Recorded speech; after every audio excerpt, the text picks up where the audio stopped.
If you're listening, you're a member of the Road Gang because this is Road Gang Radio. Saddle up.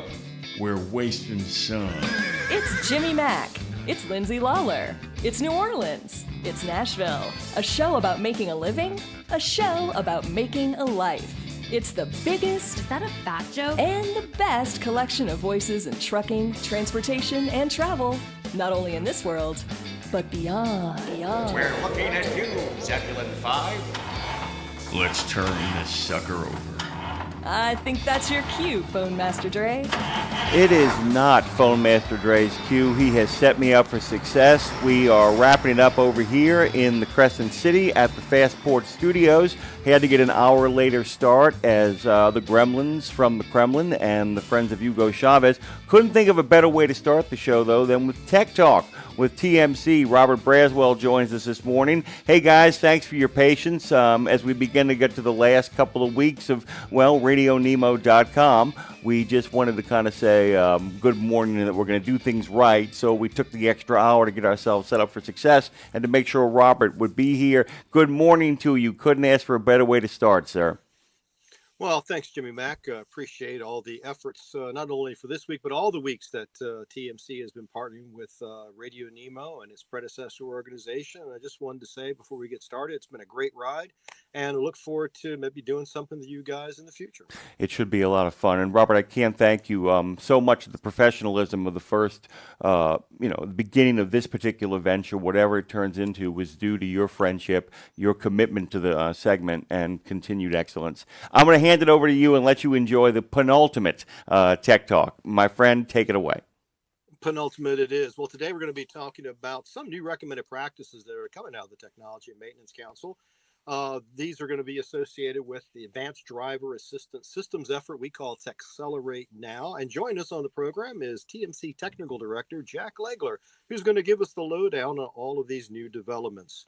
But before we get started, we'd like to let our listeners know about this week's special offer and what with the topic relating to advanced technology. We're going to be offering our Preventive Maintenance Inspection Technician's Manual for the discounted price of just $25 plus shipping and handling. There's all sorts of advanced technology in there that you can learn how to maintain properly. And it is a great primer whether you do the work yourself or whether you have it done. It is available by calling our customer service line toll free at 1-866-821-3468. Just mention Radio Nemo, Road Gang Radio. You can get it for that special price. Also, if you're an owner-operator or a small fleet and you have 100 or fewer power units, you can join the Technology and Maintenance Council for the special discounted annual dues of just $150. Do that today. You're going to get our 2-volume recommended practices manual and many, many other good benefits too. So please call us at that same toll-free number if you're interested in signing up. And as always, we remind our listeners at the top of the program, any TMC recommended practices we offer reflect the consensus of our members, and we offer them as recommendations only, and everyone must first determine for themselves if they are safe and appropriate for their operation.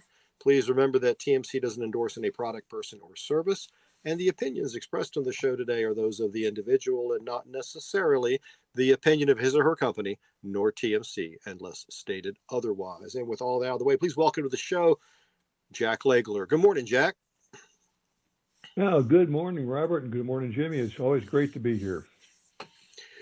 So for the last few years, we've been associated with the Federal Motor Carrier Safety Administration through their Techcelerate Now program. It's a program that's designed to increase education and awareness about advanced driver assistance systems, or ADAS. There's a whole litany of different types of technological solutions in those categories.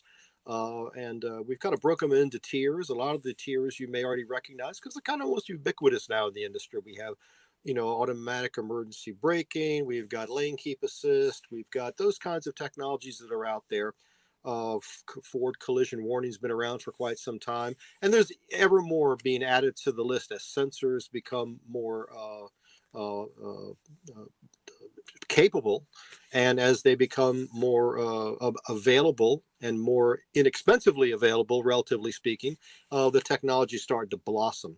And so with that, one of the TMC's roles in the Techcelerate Now program is the development of recommended practices that will kind of, grease the skids, smooth the highway, as it were, to make adoption of these technologies even quicker and better when it makes sense for the folks that are going to be the ones that ultimately use them. Because we're not talking about mandates here. We're talking about voluntary adoption if it makes sense for your operation.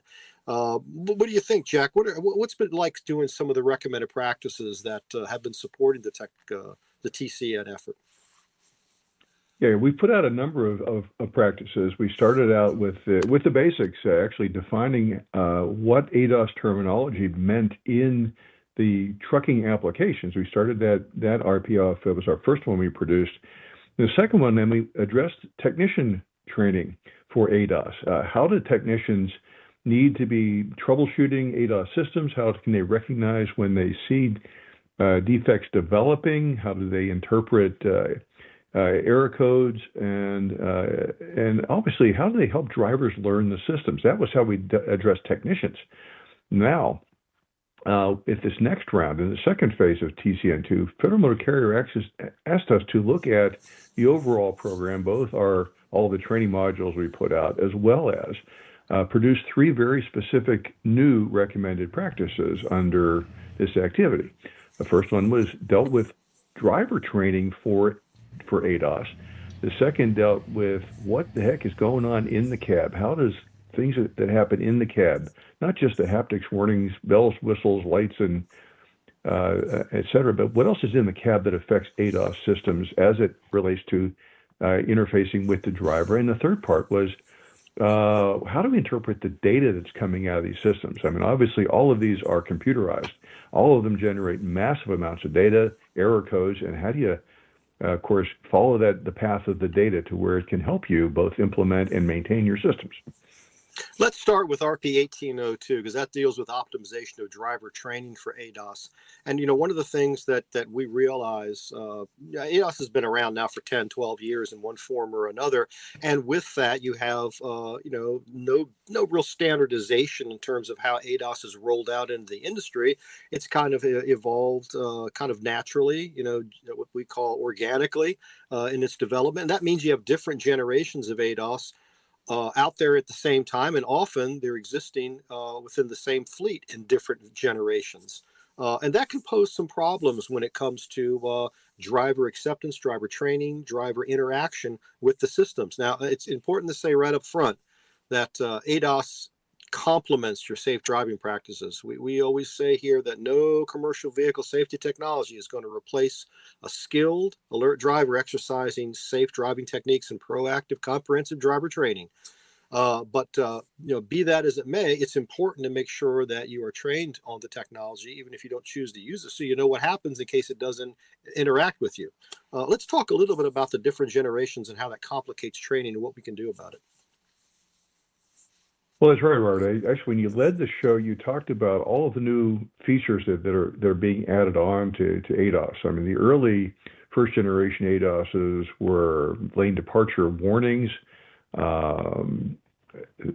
cetera, emergency braking interactions with the ABS system, and all those various sensors. Now we've moved on to adaptive cruise control and lane centering, and actually highway sign interpretation, and very advanced features that have gone in now into the third and now fourth generations of ADAS, along with the ability of a fleet to customize its own settings within that particular duty cycle. In addition, OEMs have actually developed various vocational applications depending on what that vehicle is going to be used for. The ADAS system may have different features and capabilities that are active when that vehicle is delivered. So you may see different generations and then different features and then different options set up by your fleet that you've all got to take into consideration in training. And, even within a single model year, it seems, from one OEM, you can have ADAS variations that vary, like you said, based on vocation, based on duty cycle. So if you're a driver, you're coming up from one fleet to another. And this happens a lot. Even if you stay in the same company, companies are acquired by other companies, and there's changes and mixed types of equipment in that company. It's really difficult necessarily to always be on top of the features that may be in the truck that you're assigned to.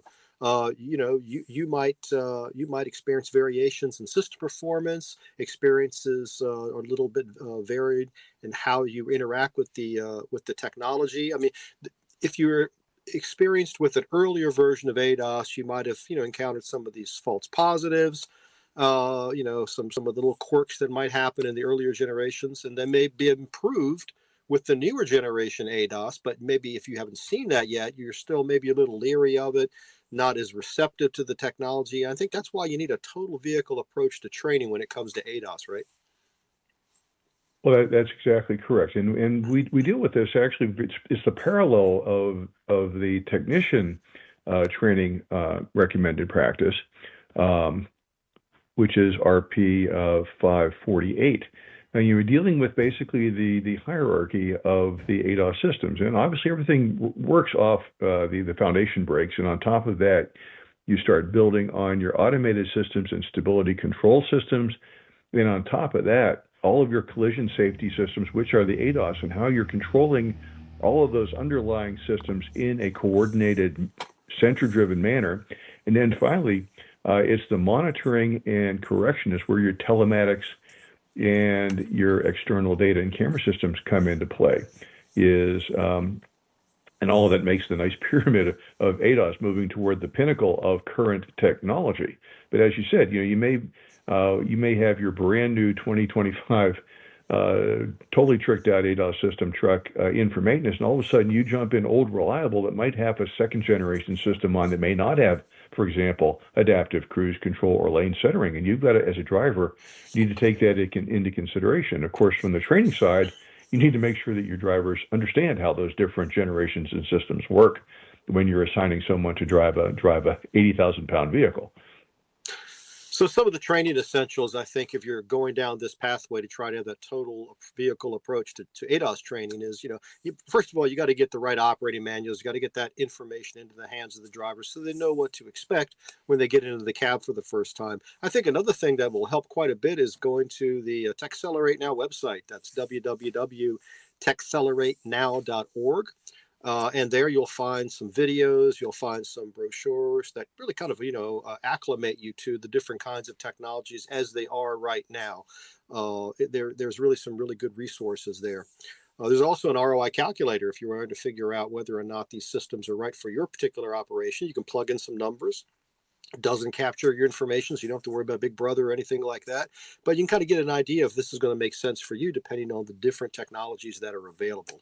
Also, I think it's important to conduct what we call familiarization training. Let's talk a little about that. What are some of the things you can do to familiarize drivers in a sensible, proactive way, as opposed to just kind of like, rumor, gossip, and word of mouth? That's an interesting. When we developed this, and actually I was worked hand in glove with the committee, that task force that developed this RP, is you have to take into account the size of the fleet, the sophistication of the fleet. I mean, everything from a individual owner operator to a 4 or 5 truck small company where everybody knows everybody else and everybody maintains their own equipment practically, all the way up to a fleet with tens of thousands of units in it where you may have training dispersed across regions. So how do you maintain consistency in that? The very first thing you got to do is you have to assess the driver's knowledge. Is how much does the driver understand about ADOS in general, which is where all the Techcelerate videos come in very handy. And then how do you understand the systems that are in that particular vehicle? So basically, we're really looking at between level 0 to level 3 on the SAE International scale of automation. Even the most advanced systems are just barely touching the bottom end of level 3, where the driver can potentially monitor systems where you may have the ability in some occasions to have hands-off driving even within the cab. But more and more frequently, it's even our most advanced systems are level 2, where the driver's always got to be monitoring what's going and ready to react when you see something going off the rails, so to speak. Stepping beyond the training itself, the driver is an important part of this system because they have to make sure that the sensors and so forth that they can monitor, especially during the pre-trip inspection, that will ensure that the systems are going to behave properly. And there's a number of things that the driver can look for during that pre-trip, right? So, for example, steering angle sensors, forward-looking radar, the forward-looking multi-purpose camera. There's a whole list of things the drivers can include in their pre-trip very quickly, just to give it, the maximum opportunity for the systems to operate properly and interact as intended with the driver. Well, that's right. Yeah, and then that's where the training is very important, and particularly in context of the vehicle the driver's operating, is where are the sensors located on there? So something, particularly now where something is covered with dried out magnesium chloride road salt, or there's been a scrape along the side of the vehicle where that side detection sensor might be, that side object detection sensor. Can that sensor actually see what's going on? So understanding where the sensors are, so that you know where to look for dirt, damage, etc., will help you as a driver doing that pre-trip. And of course, it's parallel to how we train the technicians when the technicians are doing PMIs, to be looking at those locations to look for that damage. Of course, the driver's looking at it every day. That's your first line of defense, if you will. You're listening to Tech Talk with TMC. We have Jack Lawler from the Technology Maintenance Council. He's the technical director for TMC. We're talking about ADAS training, and some new recommended practices from TMC that deal with ADAS and trying to acclimate drivers to the experience and be better prepared when the technology is at their disposal in the rigs that they're running. We were talking about some of the pre-trip things. There's other things too. Is the technician? The technician's such an important part of this because they help the driver ensure that if there are problems, they're documented, repaired, and then corrected. It's interesting, though, we always think like, well, the computer is going to tell us on board that there's a problem with the systems, but that's not always the case. Not always will an ADAS problem generate a fault code in all the various electronic control units. So, for example, if you've got a loose connector or a break in wiring due to a sensor, well, that might not show up in a static diagnostic hookup, but the driver's observations and input can point the technician to research that sensor's connectivity and really make a big difference in spotting the problem so that it is restored to its full capabilities. Well, that's right. And actually, in one of our study group S1 electrical recommended practices, they talk about the use of oscilloscopes in troubleshooting micro voltages. And in fact, they point out one of the examples used in there is where you've got a microamp of voltage spike because of a bad connector makes the system perform improperly, but it never generates a fault code. That's the tricky thing in diagnosis. So this is where the driver and technician talking to each other is so important on this. The driver needs to understand how the system is supposed to work. So when it's not doing as the driver expects, the driver needs to be able to communicate that to the tech. So the tech's got a place to start to troubleshoot before you start running down all the many rabbit holes that you could possibly go into in just trying to tear systems out and test sensors blindly without even having a fault code to chase. You're talking about rabbit holes. When we're updating the recommended practices, we usually do them on a 5-year cycle. And it's interesting that now that ADAS is becoming more and more commonplace, we're finding we have to update a lot of recommended practices that we wouldn't have necessarily thought had something to do with ADAS. And one of those is RP 429 on windshield repair practices. And, it's so important, your cameras and sensors are in that windshield area. And as you know, windshields are often, they're very frequently replaced in our industry. And whenever that happens, not only do you have to replace the windshield, you have to consider about the sensors that are around that windshield. How does the installation, the reinstallation affect those sensors? What kind of, recalibration is necessary? That's something to think about. And RP 429 has been updated to cover that, hasn't it? Yes, it has been. In fact, actually, when thinking about the advanced features that are in the current generation of systems, such as highway sign reading, of course, the combination of reading your lane markings for your lane centering and lane departure warnings, and even you think about in the last several months with all of the road salt, both covering the lane markings themselves as well as being all over your windshield, those cameras are working and sensors are working overtime. But then you add in the whole issue of rain sensors and headlight auto dimming and auto high beams and all the other ADAS and advanced features that are all tied together in those systems. Many of it goes through those sensors that are windshield mounted. So it's not just keeping the windshield clean, but when they start to pit, et cetera, when the refractivity of the windshield itself is affected by age or sun, UV radiation, et cetera, just from being out there. And eventually you're going to have to replace that windshield. And now you've got to do it right. Use the right gels, the right sealants, so that you basically don't end up like having your eyeglasses with tape all over them. You've got a brand new, nice, bright, shiny pair of Ray-Bans on the front of your truck for those sensors to look through. That's the important thing about RP429. It talks about all of those factors when you're doing the repairs to make sure it's done right. And then you're probably going to have to recalibrate your ADAS system after you've done that repair to make sure that everything is now functioning correctly. Well, one of the advantages that we have in the commercial sector, I think, that maybe they don't have in the light vehicle or passenger car sector is that these ADAS systems are by and large self-recalibrating. The procedures involved, it's not as complicated, I think, as you sometimes see in the passenger car market, where you have to have, what we call static recalibration. I think there's a dynamic recalibration that happens with almost all of these systems now, the late generation ADAS systems. So in order to recalibrate, you basically put it in recalibrate mode, drive the vehicle for a particular amount of time, and let the sensors sense its environment, and it recalibrates itself. So in that sense, I think that's a big advantage that we have here in the commercial vehicle sector side that they may not have in the passenger and light truck side. Oh, and that's right. And again, if you're driving the latest and the best, the self-recalibration is a major boon. But of course, if you're driving an earlier generation truck, that's the one that you got to really watch for, making sure that you may need to do a manual recalibration, with setting up all of the aiming markings and whatever, and particularly when you replace sensors. Making sure that everything is aligned correctly. But once you get everything in place, aligned right, the systems pretty much can take care of themselves in the current generation. So the ADAS systems gather a lot of data about its environment, about the conditions around it, the things that it's experienced and encountered.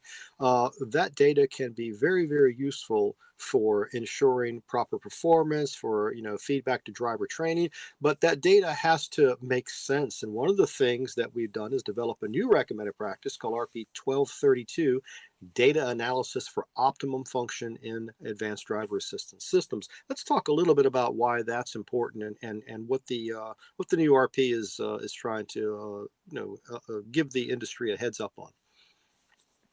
That's correct. Yeah, one of the things that FMCSA asked us to do is take a look at the data. What is the important data, and what do you do with it, both in maintenance, and as we went through this, we actually found that it's very important in driver training as well, because you can use it not just to monitor the performance of the system, but the performance of the driver in operating the system. So it's got a lot of different uses.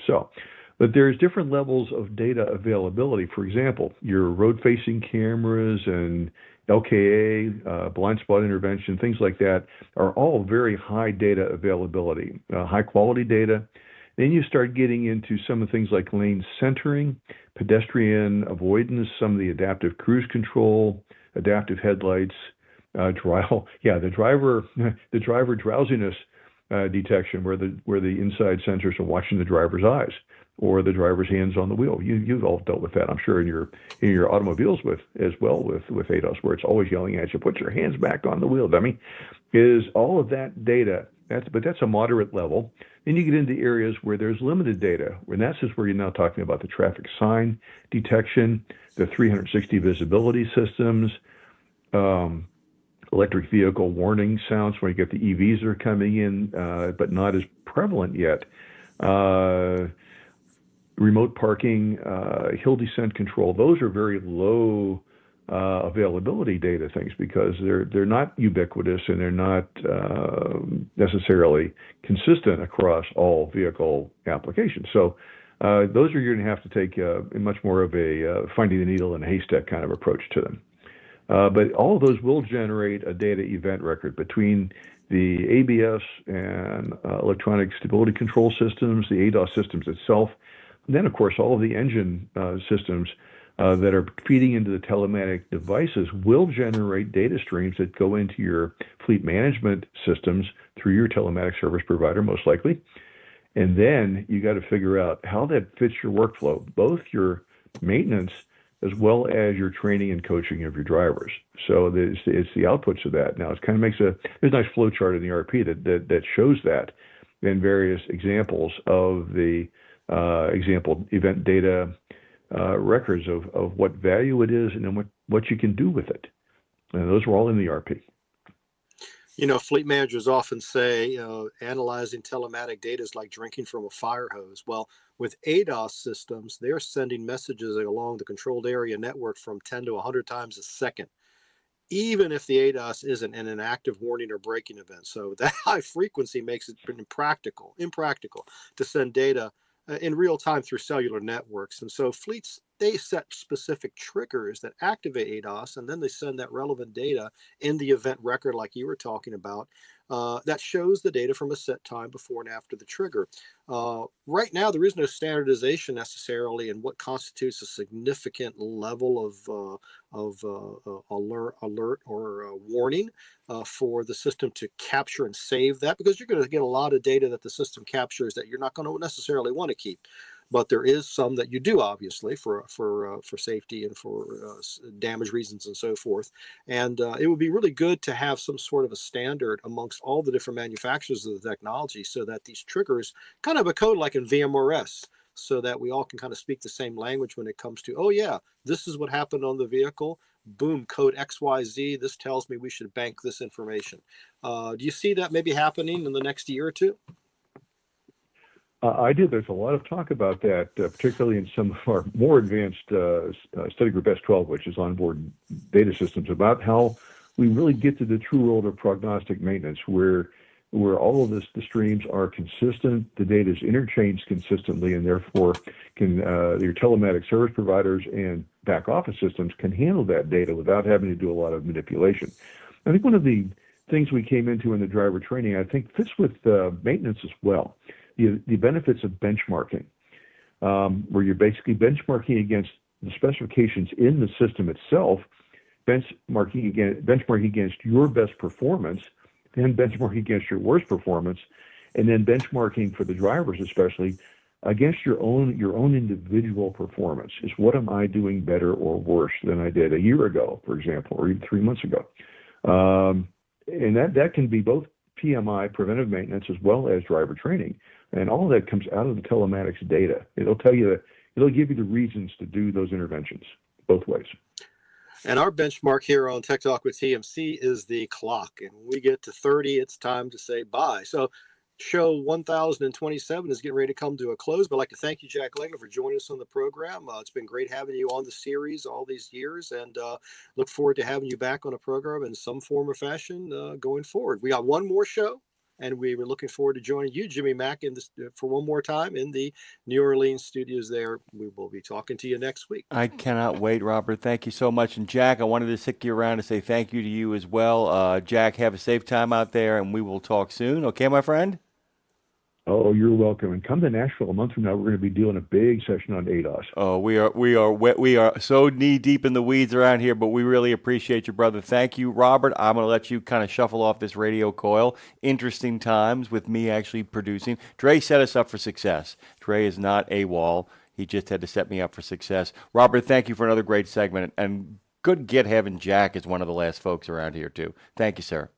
See you next week. We're going to be talking about technician outlook and next generation workforce on the last Tech Walk with TMC. Thank you, Robert Braswell. Get out of here, my friend. I'll talk to you soon. Guys, you can also give us a call at 615-292-6366. Give us a ring, jump into the conversation that way. But Jane Jazraoui is going to be coming up here in just uno momento. Hope you guys have been enjoying the ride so far. I have. I won't complain about that, folks. Straight up, having a good time this morning. Just getting a chance to listen to Robert and set this whole sucker up and find out what's going on out there. Hello to everybody out there in the chat. Good to see you guys. Let me go take a break here and get this whole next thing set up with Jane Jazraoui. Road Gang Radio continues with Edumacation Station. I think. I know. Jane's here for everything.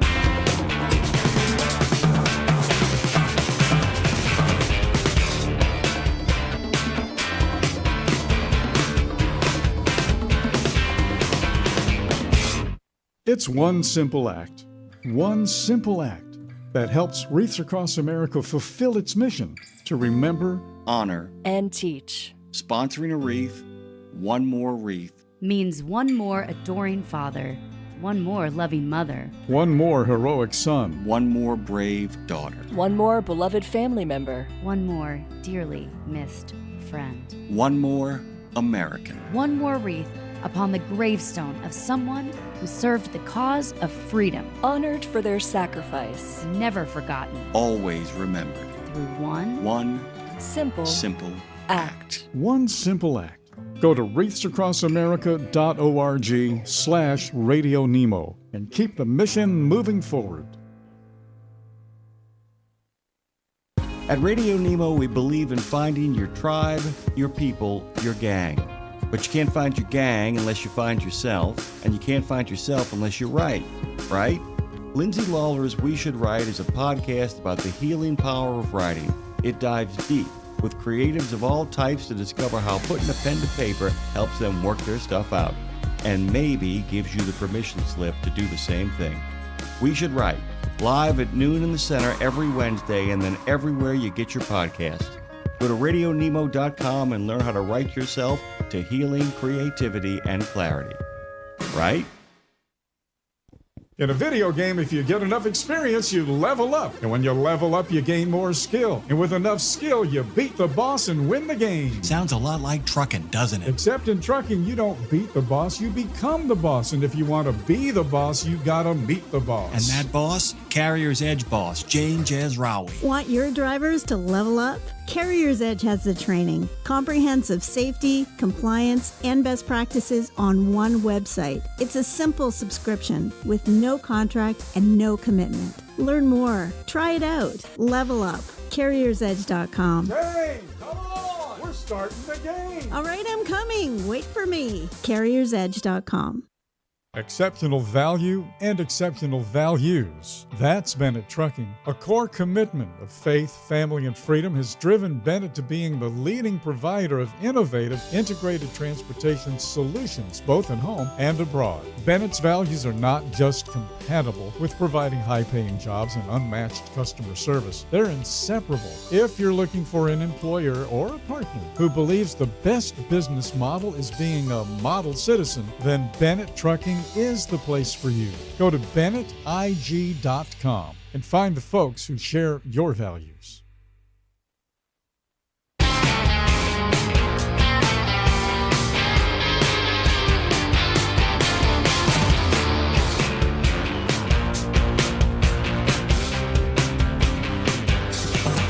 Oh yeah, Road Gang Radio is back, rolling in loud and proud.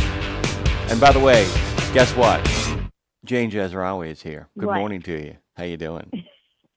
Good morning. I'm good. This is the this is the wheels come off version of the show. Uh-oh. No, we're good. Okay. I'm just making jokes. How you doing? I'm okay. There was a school shooting up here, so a little shocking. Wow. Speaking of education station. Wow. Yeah, I know. It's not a normal occurrence in Canada, and it looks like it was a really bad one. So apparently they don't even they haven't identified the shooter. It was way north in BC, so it's like a really small mining community, and it's at least 10 people dead. And it was I guess there's a high school and an elementary school that we were both on lockdown, so I don't know. There's more to come on that. That's going to be the news here for sure. It's painful. It's painful. I mean, it's like, because the thing I is, know. And the thing is, it's painful because it's also the space of not knowing. It takes a long time to sort those things out. That's the other problem too. It takes a while to sort of, you know what I'm saying, that you don't know who's gone, you don't know who's survived. It's panic, it's hope, it's fear, it's all that stuff rolled together. Those things are we all know they're disasters, but man, there's no finality to them, and they go on and on. Sorry to get us totally into the weeds on that, but well, and it's such a small community up there, so everybody, I was just thinking everybody knows everybody. So, when this all starts coming out, it's just going to be a huge tragedy, huge. Small town. Apparently, okay, I just listened to a news report on it. Apparently, there was so we don't get very many school shootings up here. There's been like 3 mass shootings that I can remember. But there was one in, I believe it was Montreal at Polytechnic. Oh, I can't remember the name. But it was in the 80s. Mm-hmm. And someone went in and basically started shooting in a classroom. And it was like a post-secondary education. Or it was either high school or post-secondary. And that was like the worst because there was a number of people killed there. And it was mostly women. And so it's always been remembered as a real tragedy and kind of a bit of a hate crime. And I don't know what this one is. I don't know if it's even related, but it's just sad. It doesn't happen here very much, so we're super shocked. Well, I'll put it this way. It doesn't happen down here at the rate that it stopped being news yet. That's always, I say that's the tipping point into real darkness, when these events don't become news anymore, when it becomes all just part of the white noise of your life. The problem I'm having here is I want to be able to say Jane Jezraoui, of course, the CEO of Carrier's Edge, joins us for one of the final editions of Education Station here on Radio Nemo. But you got to talk about this kind of stuff when it comes up. You have to. We all have to, as a country, talk about this.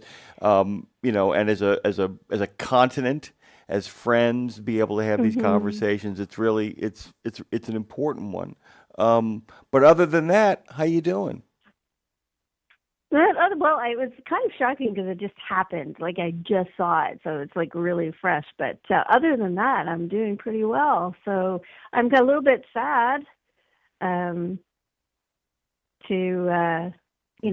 wrap it up. The end of Education Station, to be wrapping it up. Well, I don't know if it's the end of Education Station. I don't know what's going to happen next. I mean, I'm going to be really honest for our listeners out there. I mean, there's all kinds of directions that I could go in. But, I mean, look, it's been 50-plus years of Nemo Uberales, and one of the few criticisms that was leveled at me by people on other platforms was that I was riding off my father-in-law's leg. I don't think that. He doesn't think that. But there is a point where, you kind of sit down and talk about this stuff, Jane, and you realize, you know what, I'm going to go make something of my own. You know what? And that's an important thing, too. It's like, we've been doing kind of triage for the better part of 2 years around here. And I think heroically, I think our listeners and our contributors in particular have been the real outstanding people in this story.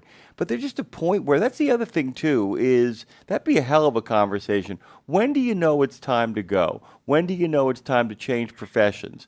When do you know it's time to leave a profession entirely or vocation entirely, or when it's just time to move within it? You dig?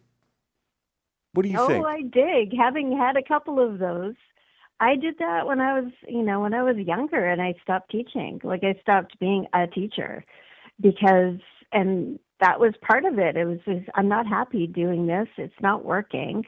There's something that is just like, there's too much effort to try and go down the path that I'm going. So, and I'm not like, this is not saying this is not your situation. This is my situation.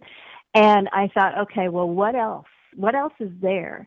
And what ended up happening was the other path just kind of opened up.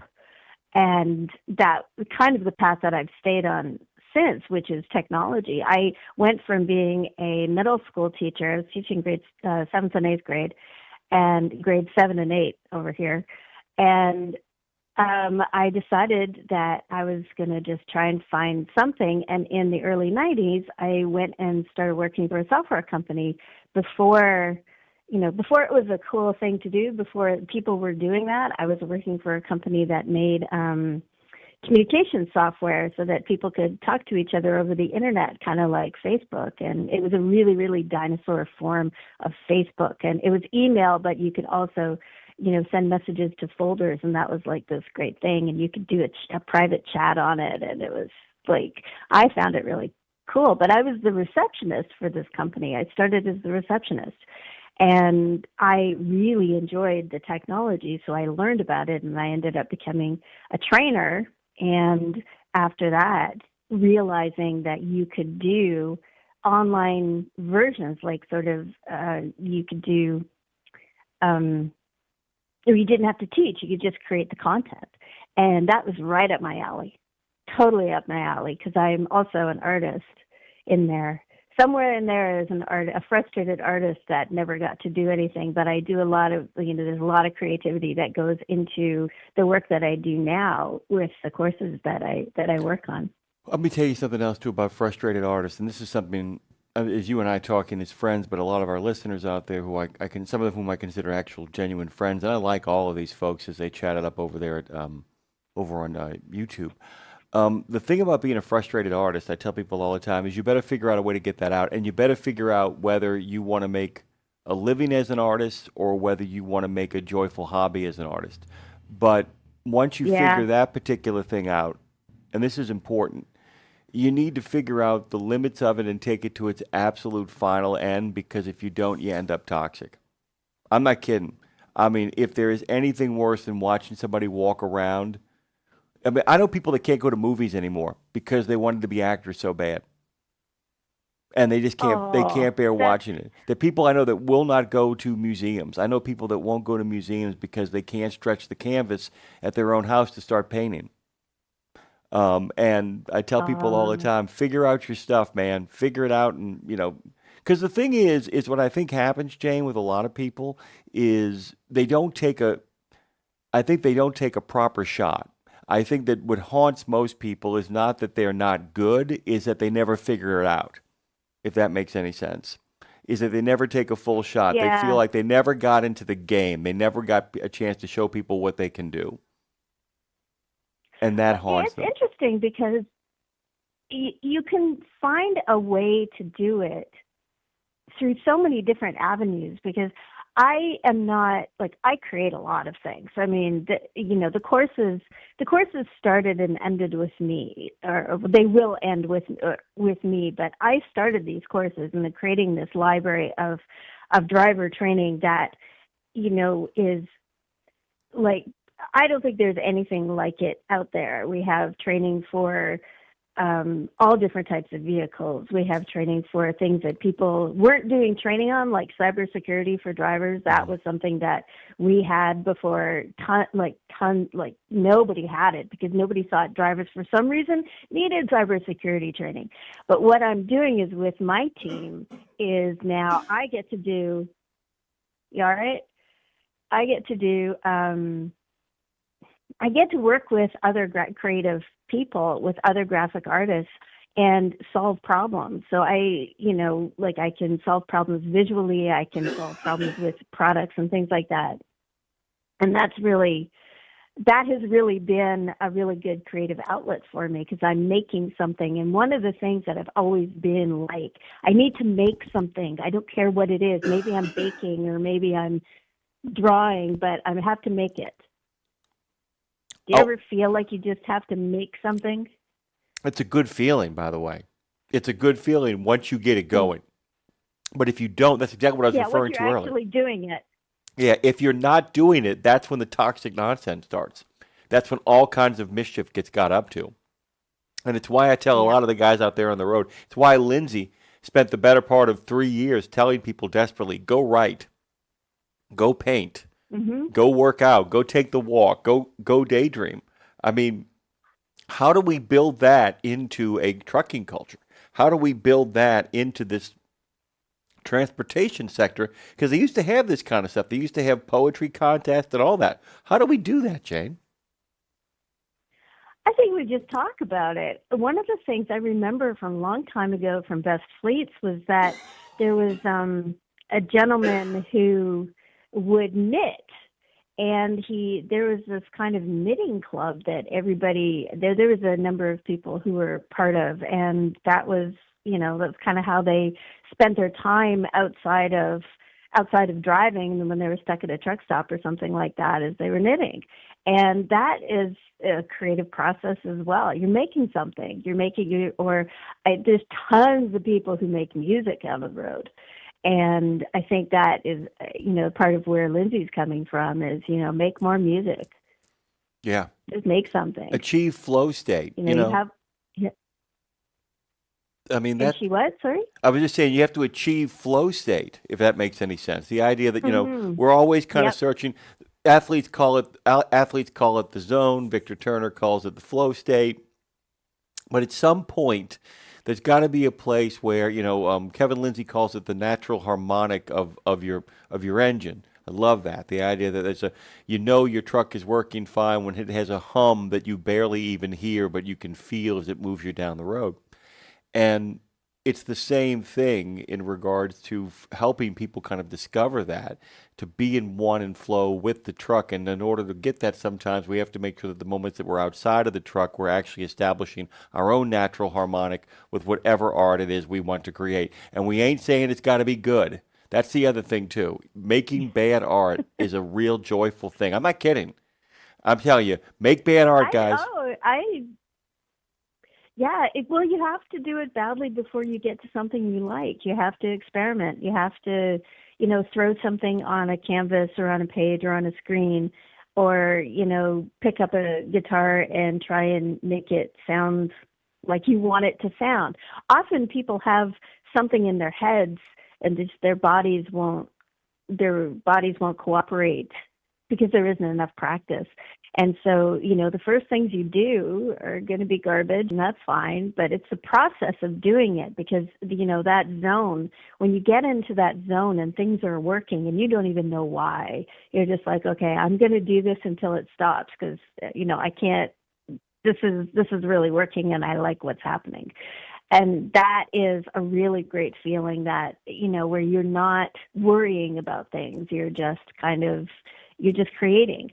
And creating, like you have some, I think if I was a driver, that's what I would do. I'd be thinking about what I could create and I know tons of people are doing that because there's all kinds of YouTube channels and TikTok and all of that stuff where people are creating.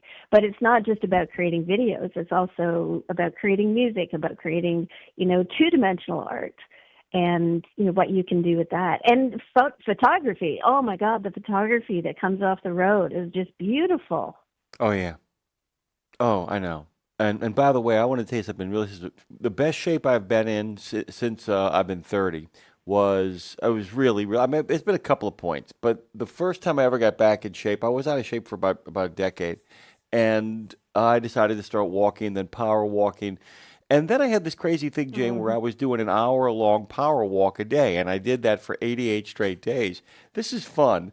I decided that I would use up some of the time rather than just listening to music. I would learn poetry.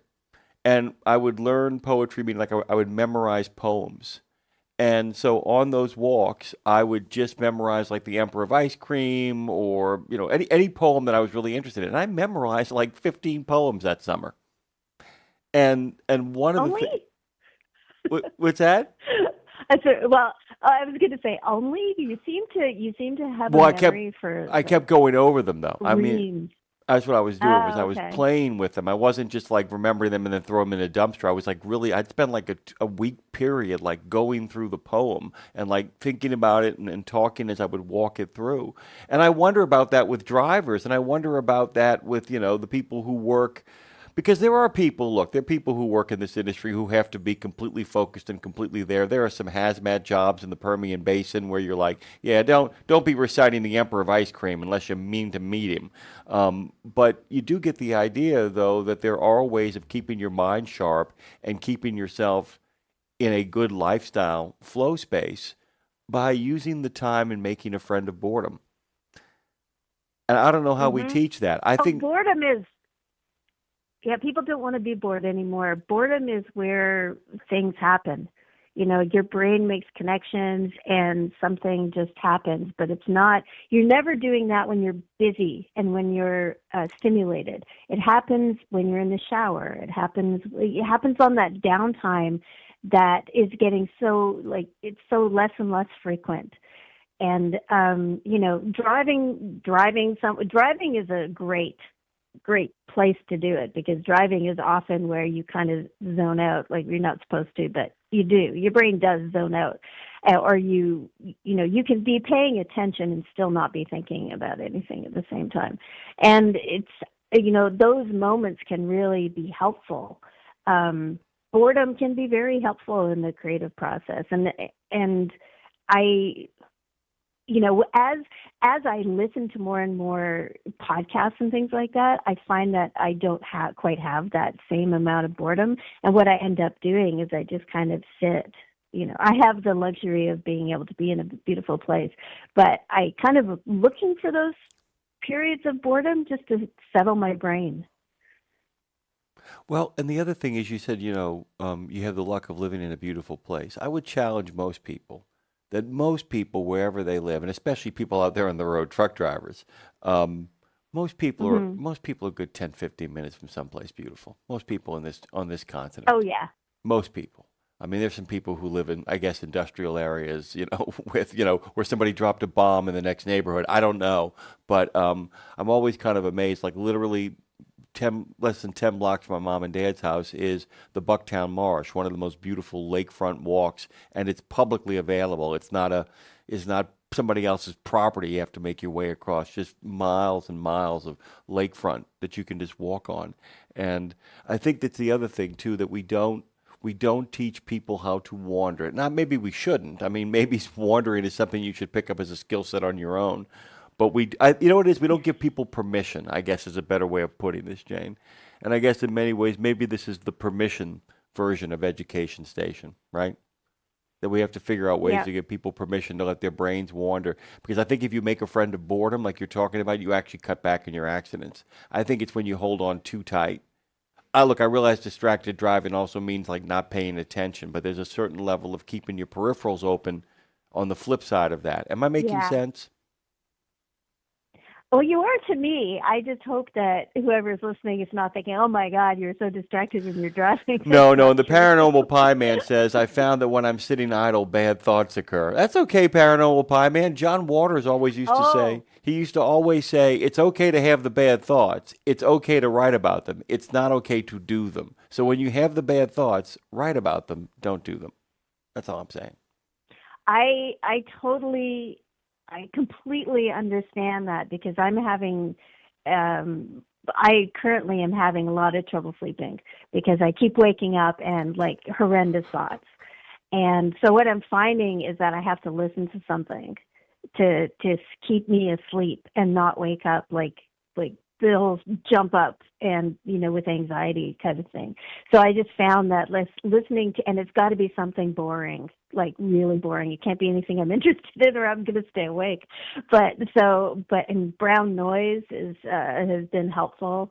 For some reason, Schitt's Creek puts me to sleep immediately. I don't know why. I like the show, but it will put me to sleep. It's their voices. With the exception of one or two characters, people are always talking like this. And Eugene Levy is always, I don't understand what you're saying. I mean, they're always just so, they're always so low key. And I realized that we were talking about this, guys, this is really wild. So a lot of the YouTube horror channels that you'll watch, everybody talks like this. He went to the store and found out that people were stalking him from a distance, and everybody talks like this. And I thought, my God, how does this channel have 1.8 gazillion viewers? Then I'm realizing, it's because he talks like this. It's because he, everybody sounds like the comedian Stephen Wright, and it puts you to bed.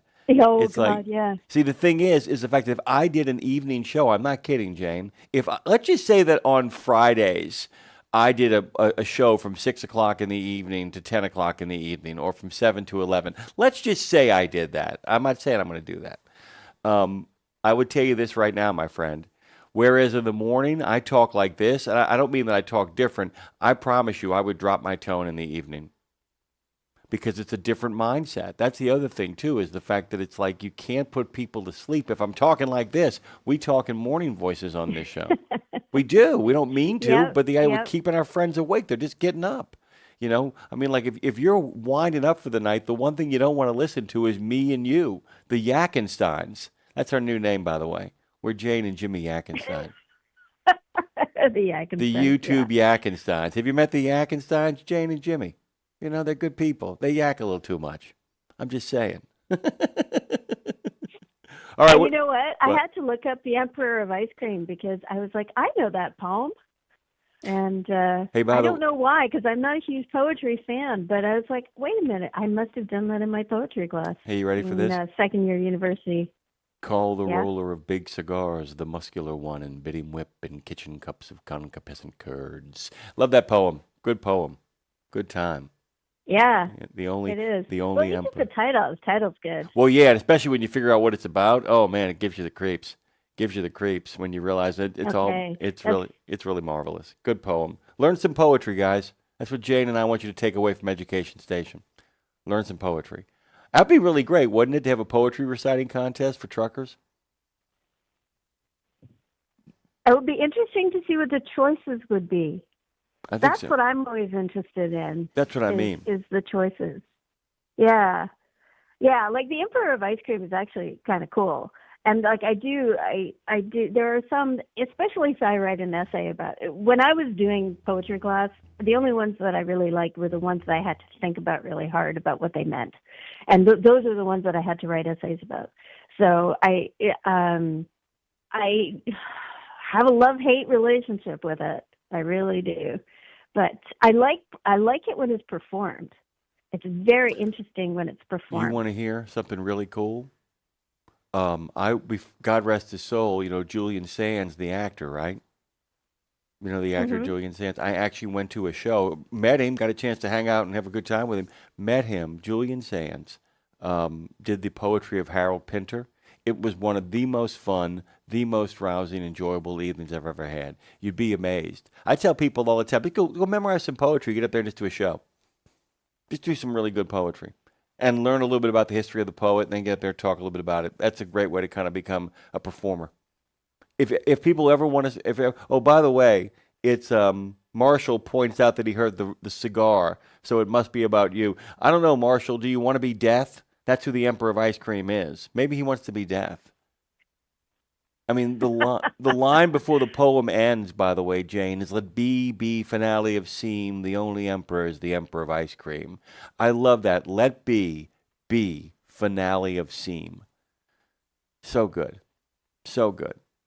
What's your favorite poem, by the way? Yeah, my favorite poem is probably. So I don't remember any. I don't remember any because it's not top of mind. But one of my favorite poets is E.E. Cummings. Oh, so much good stuff there. Yeah, but because of the structure. So E.E. Cummings wrote these poems that had lots of, it wasn't structured. Like there's lots of periods and small case letters and things that don't make sense, but there's structure in there. And that's what I really liked was it's almost visual, those poems, because of the departure from the regular structure. And that's what I like. I always like departures from anything. Like, give me, if it's like a departure from a fairy tale. So, the whole, the big Wizard of Oz movie, like the actual book that Wicked. It came from was Wicked. Yeah, I read the book. I read all the, I think there's 3 or 4. Gregory Maguire, yeah. Yeah, oh my God, he's great. He does all kinds of different fairy tale retellings. And I like it because it's a departure. It's not a regular fairy tale. It's a crazy political weird thing. And it was really, really awesome. And E.E. Cummings is like that, really short poems, but really I don't know, I just really like those. I do too. There you go. I love that. I love the fractionality of it. I love the fact that it feels like you're looking at a piece of installation art, the way it's written and laid out on the page too. Yeah. And the obsession with punctuation. And if you read it exactly the way, if you honor the punctuation in it, how interesting those are to read. By the way, Jane Jazrawi continues to entertain us here on Road Gang Radio. Last edition for her, at least, of Edumacation Station. Yeah. I would say I'm going to miss you, Jane. Farewell, Jimmy. I would say all that kind of nonsense. I'm going to miss you, Jane, except I'm not going to miss you. because I'm going to see you and I'm going to talk to you and we're going to hang out. It's just the end of this. I'm going to go off and do something. Well, I'm going to ask everybody what kind of show I should create. I have some ideas what I should do, but I should definitely not, do this anymore. I've had enough of this. I've had enough of all you people. I want to love everybody again, Jane. This is a chance for me to love everybody again. What are you doing with the rest of your day? I am thinking about the Best Fleets Conference that's happening on March 16th and 17th. Heard of it.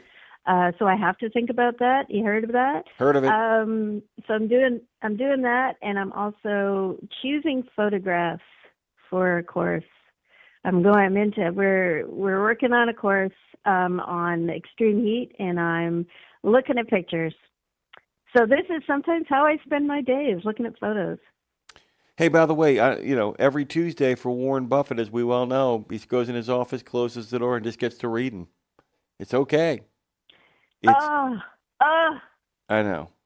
That's like magical. I know. Call the roller of big cigars, a muscular one, and bid him whip in kitchen cups of concupiscent curds.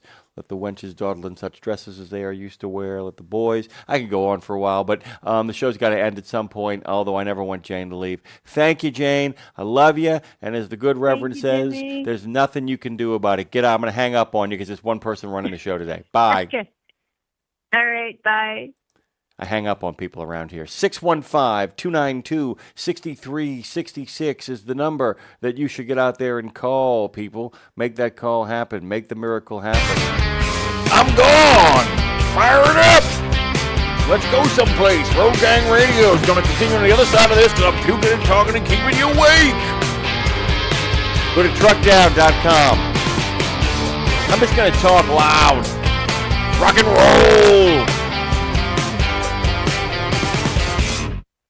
The mission of Wreaths Across America is unwavering, remembering our fallen heroes, honoring those who are currently serving, along with their families, and most importantly, teaching the next generation about the value of freedom.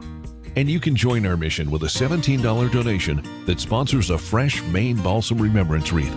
Each wreath will be laid in honor of a veteran who gave the ultimate sacrifice for our nation. To sponsor your wreath, please visit wreathsacrossamerica.org. That's wreathsacrossamerica.org. 17 Sapp Brothers Travel Centers are known for great food, hospitality, and mom-approved showers and restrooms. But don't forget the service centers. Sapp Brothers ASE certified technicians can repair nearly any issue in shop or roadside, including axle repair. Dig into your free steak dinner with your oil change. That's a Sapp Brothers tradition to thank you for your business. Tires? Sapp Brothers will beat any competitor's advertised price on tires. And download the Sapp Brothers app for exclusive promotions in the shop, restaurant, and store. Your spot under the coffee pot is waiting for you at Sapp Brothers. It's Wednesday.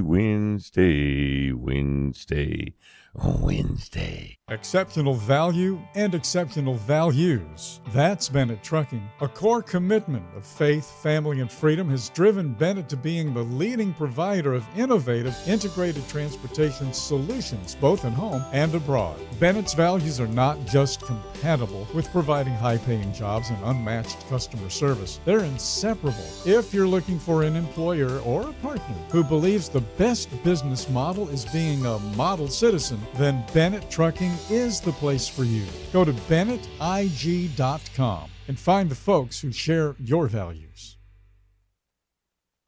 From the wee small hours of the morning to the crack of dawn, RadioNemo has been there with you. Whether you've got the overnight or you're the first wheels on the road, RadioNemo's been where you need us to be. Providing the laughs, giving the facts, playing the tunes, and keeping it rolling. We've been your light in the darkness, your first cup of coffee, and a voice of sanity. Semi-sanity, actually. We're all a little crazy here. Crazy for the men and women who keep this country going and moving and doing. Crazy for trucking, crazy for truckers of all shapes and sizes. Is that a fat joke? Not if we can help it.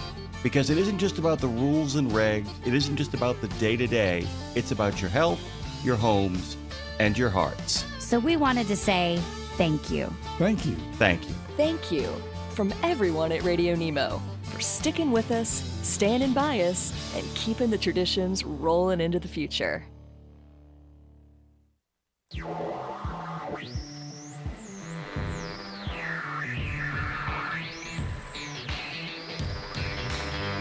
Road Gang I'm Radio. playing this. We've talked about making a living.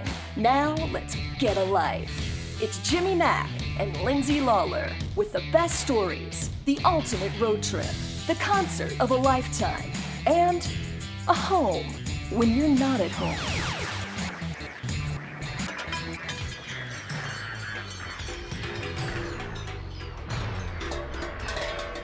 The wheels have come off, but we're still rolling.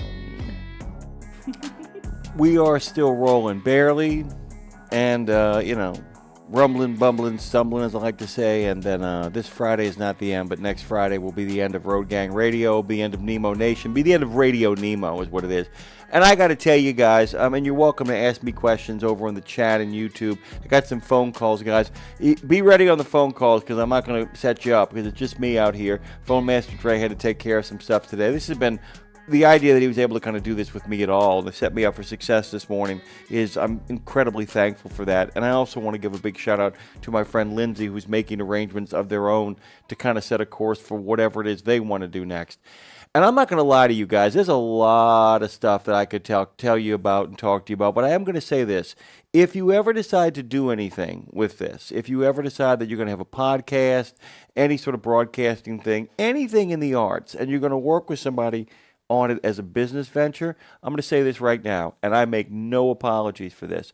One of the things I love about Lindsay and my wife and Tara, which made this a joy on their end, was they listened to the show. I know, right?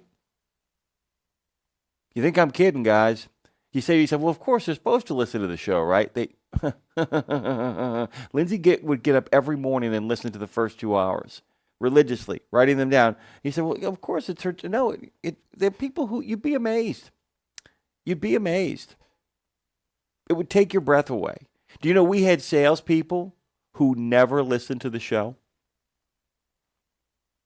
Would tell people stuff like, well, it's boring. Well, not realizing that if you find it boring, then maybe you can talk to us and prove it. I'm going to settle some scores today. That's what I'm going to do. We got a really great show, by the way. 3 guests, along with these phone calls of people that are kind of dropping in here. I just want to say this right now, though. We're going to settle some scores around here. You guys are welcome to ask me any question, both on the chat or in these phone calls we got coming up. I know I can see Marshall out there. I can see Clifford. I got a feeling that my good friend Packrat is lurking around at some place as well. And I'm wondering if that's Chrome Badger. He's been sitting there forever, but I tried to get on it, and I couldn't get on that one. But we're just going to start off this morning here on Road Gang Radio's second half, when we get a life, to bring Marshall on and just say, good morning, my friend. How you doing? Good morning. I'm doing good. I got an idea for you. The night flight with Jimmy Mack, do about 3 hours, 4 hours, 3 nights a week to start out with, see how it goes. Yeah. His drivers are up at night, they're working. You could do 7 to 11 or 7 to 10 or something like that. It'd be a better time for a lot of drivers. Like me, I'm driving. I can't do a lot in the chat because I'm going down the road. So, it'd be better in the evening when I'm using the park. Yeah, I tell you, Marshall, the thing is, and I wouldn't mind a little bit, I don't need people to tell me I'm wonderful and talk me into it, but I tell you what, it's one of the things that I'm really thinking about, because I've been looking around at what goes on in y'all's industry and, in regards to what I do, and I do notice that there is a gap of what I would call the proper kind of talk between like 6 and midnight. Am I making sense? Absolutely. I feel like there's overnight stuff, and I feel like the morning stuff is covered all over the place. I feel like we're better than, I'm going to tell you straight up now, since we're settling scores here, I'm so much better than, and so is Dave, and so is Lindsay, than Tim or KC or anybody out there in the morning. That's fine. But I really think there's a massive gap between like 6 o'clock in the evening and midnight. I feel like there's room to maneuver in there. That's just one of my thoughts.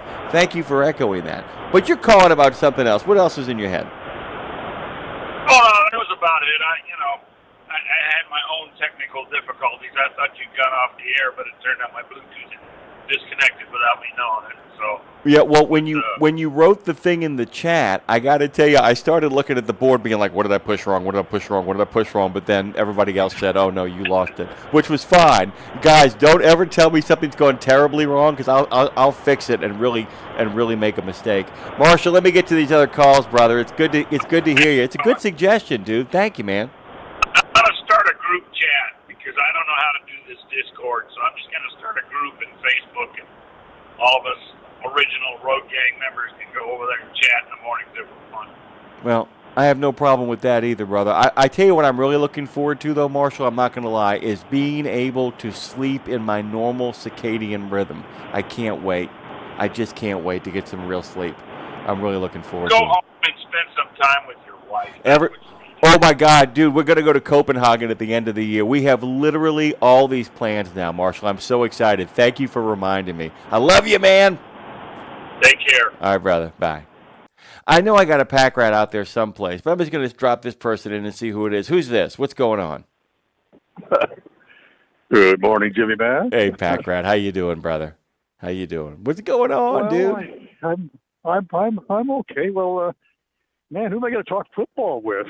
Well, I mean, that's a question, though. Like I said, I don't know what I'm going to do. I have some definite plans, and there are some things that I'm actually going to create and I'm going to make, and I'm really excited about. But that's a question that came up. I mean, do you feel like that there's a gap for listening, for fun listening? I don't mean like, here's the news and all the poop that's fit to print, But do you feel like between like 6 and 10, 7 and 11, there's something out there that people are missing? It's always about what you can give the people, What do you think? Well, I want to say, as truck drivers, maybe explore the other interests we have in life besides driving a truck. I have an interest in football. I have an interest in woodworking and stuff like that, or motorcycles. Like we have a bunch of varied backgrounds among truck drivers. Right. Yeah, we do. And it's really funny because Joanne and Jim, who are going to give their last Canada calling, Joanne and Jim were obsessed with that, particularly Joanne. Joanne was obsessed about what life was like for the truck driver outside of just steering the wheel and running the truck. And it was really important to her. You know what I'm saying? It was something that she wanted to, Go ahead. I think if you obsess, if you're a truck driver, it's fine that you love your job and you like the lifestyle, but if you become obsessed with it, I think you're missing out on a lot. Like when I get home, once my wife picks me up and we're going home, the job's over. It's time to concentrate on what I'm going to be doing at home and spending time with my with Lady Pack Rat and talk about things that we want to do. Yeah. And that's, well, the other thing is the fact that I was thinking about this, and you made a good point about the idea of being, the idea of if it's all you do is drive and you're obsessed with it. There's one model, but I think it's only one where you can get away with that, is if you share it with the person you love and it becomes a springboard to other fun things. Am I making sense? Like if you are obsessed with driving a truck, but that takes you to the National Truck Driving Championship, which takes you and your grandkids to a really nice restaurant in Indianapolis to kind of celebrate Grandpa, but also gives you time to actually make sure that you make... you know what I realized? This is something else. This might be my insight of the day, of the week, of the decade. Maybe. I think it is completely okay to be obsessed and passionate about only one thing if you make sure you make time for the people that you love and the things that they love. Do you follow me? Because I just realized this. Absolutely. I just realized this. So let's say you're obsessed with trucking and you like the NTDC and you're always in the championship and you're like Dean. You can't wait to talk about tires. You know what I'm saying? You're like Chrome Badger. You can't wait to polish something. But at the same time, so let's just say that I'm obsessed with trucking like that. And I know you love Canadian football, right? I think you can do it if, when you come to me to talk about Canadian football because you and I are best friends, I make a point of learning all about that stuff. And I get excited because it's about you. You know what I'm saying? It's like, well, and my championship weekend, well, tell me about it. I think you can be a maniac about the things you love, provided you make room for the people that you love, things that they love. That's my take. Like, absolutely, yeah. If you're going to drive your wife, if you're going to drive your wife crazy with your motorcycle, she needs to be able to drive you crazy with her knitting, or vice versa. That's it. That's my take. Go ahead. And she does. So I was going to say, I worked with a guy years ago. It's going back over 30 years ago. He lamented that he's had broken relationships, and but he was just obsessed with his truck. And he told me once. He said one love interest he had. She finally said to him, the only way I could get you to pay attention to me is if I put chrome on my boots so you could polish them, and you might end up polishing them. Oh, man.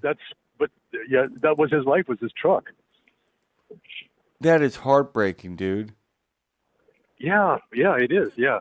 And he would not be the only one, but that's just kind of my caution to anybody that's going to start this career is leave room for other things. Yeah, you have to, man. Because that's the other thing, too, is the fact that it's the only thing I will tell you is, like I said, the exception there, it's not really an exception, it's just kind of a clarity, is if you find yourself in constant joy, if the thing that you're obsessed with is bringing you constant joy, then maybe you should go find people who want to share in that joy with you, because you're never going to get away from it. You know what I'm saying?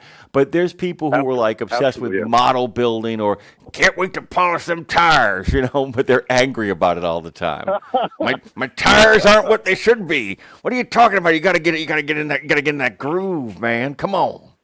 You know the maniacs I'm talking about. But if it's like, hey, dude, I love tires, man. I'm just sorry. Let's get an iced tea and talk about tires. What do you want to talk about today? I get it. Yeah, I get it. But you got to find somebody who loves that stuff too, man, because she's right. She's right. If people got to make an appointment with you, and if your wife has to make an appointment with you, you got a problem. You got to work some stuff out. Absolutely. All right. Yeah, no, I'm going to leave you. Why? Why don't you stay here all morning long? I mean, what a good time we're having. No, get out of here. You got any football thoughts before you go? Well, the Super Bowl wasn't a classic on Sunday, but it is what it is. No, that's absolutely true. And I'm happy for the Seahawks. I'm happy for Sam Darnold and Mike McDonald. Yeah, what a coach. He's a coach. Yeah. I'm happy for everybody. Everybody's having a good time, as Brian Griffin would say in Family Guy. Everybody's having a good. I'm really happy for Sam Darnold. It's a great example too that if you just keep doing your job and you just keep getting better, eventually you will get better. You might not be good enough to make it, but you'll get better. All right, get out of here, Pack Rat. I love you. There's nothing you can do about it, my friend. Give you back, love you back, and all the best. All right. Hey guys, by the way, Pack Rat, good on you for doing it, dude. I'm a dude in Dude Town. I don't love you romantically. Well, romantically in that sort of like dude way. Dude, if you love somebody, tell them you love them. I'm telling you right now, if you love somebody, if you're a hugger, ask people, hey, are you a hugger? And if they want to hug, give them a hug. If you're a hugger, get some hugs in there, man. Tell people you love them. Embrace people. You know what I'm saying? Spend your time figuring out who you want to spend time with. And this is the most crucial thing. If you really want to spend time with people, it's important to get enthusiastic and passionate about the things that they're passionate about. Look, if you're a passion machine, and you know what I'm talking about, right? I'm talking about, if you are a person who really has enthusiasms, as Al Capone says in The Untouchables, if you have enthusiasms, share those enthusiasms with people. But the other thing is, too, I think that one of the things we need to be the most enthusiastic about is our friends. And being enthusiastic about your friends means figuring out what stuff your friends like and going with that. I'm thinking about doing an evening show, guys. I want your input. I want your thoughts. I got some great guests coming up today. We'll figure all this out. This show has no structure. It's just me talking to Clifford and saying good morning. What's happening? Good morning, my brother. Well, it's sad to know about an end of an era, but I understand and I get it. And you're right. There is a huge gap between 6 and midnight. I think, it's been a while since I listened, but I think Landline comes on from 6 to 6:30 on Sirius XM. But there's a huge gap between, 7 and midnight on trucking radio. There's nothing really. So it would be a good slot for you guys to take your format that you have now, rebrand it, and put it to good use. You guys are good at it. You're great at it. We love listening to you. Your salesmen, they're knuckleheads because you're not boring. Well, I'm telling you. Let me tell you something, dude. There are people whose opinions I'm concerned about. I mean, I will tell you one of the things about this job that has just been an absolute kick in the gut more than anything else.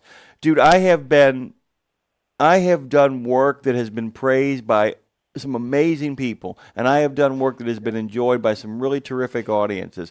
Now, this isn't an audience thing. I have never in my life, you ready? Hold on a second. I will tell you, I'm gonna go here, let's go here, because I've been thinking about this for a long time. I've always said that the executive suite of the trucking industry is show business for the ugly. I love it. I love it. That's right. It would be a terrible waste not to use the skills of Claire, and it would be wonderful to hear her on the radio with you again once in a while.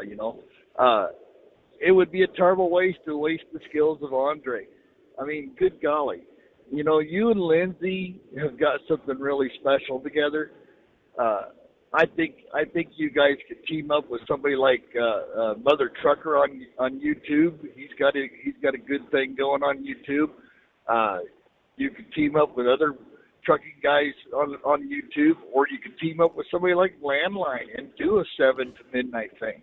Well, yeah. What I'm really thinking about, and I have some program managers. What I would probably do, Mr. Peterson, is I would probably do it on Fridays, start it just on Fridays, you know what I'm saying? I mean, Marshall talked about the idea of doing 3 days. I would probably just be like, you know what? Because I would like to figure out a way. This would be kind of neat, I think, is that you got this great group of people. They're all talking about getting chat rooms going and Discords going. And I don't know what everybody's schedules are like, but it's like, imagine having a Friday wind down. You know what I'm saying? Yeah. That you literally have a show. And because Dean and I have talked about this too. I got to tell you, Chappie, the one thing, brother, I'm done with, that I absolutely am done with. I'm done with waking up early on a regular basis, and I don't mean and I don't mean that I am lazy or I don't have a work ethic. I can tell you the two most financially and emotionally successful periods of my life was when I was in bed by 2:30, 3 o'clock in the morning, and awake like clockwork. The only time I could ever wake up like clockwork is when I went to bed at 2:30 or 3 o'clock in the morning. I could always set an alarm for 9:30, wake up, no problem. And now, I forget. Oh, yeah. I'm sorry. No, go ahead.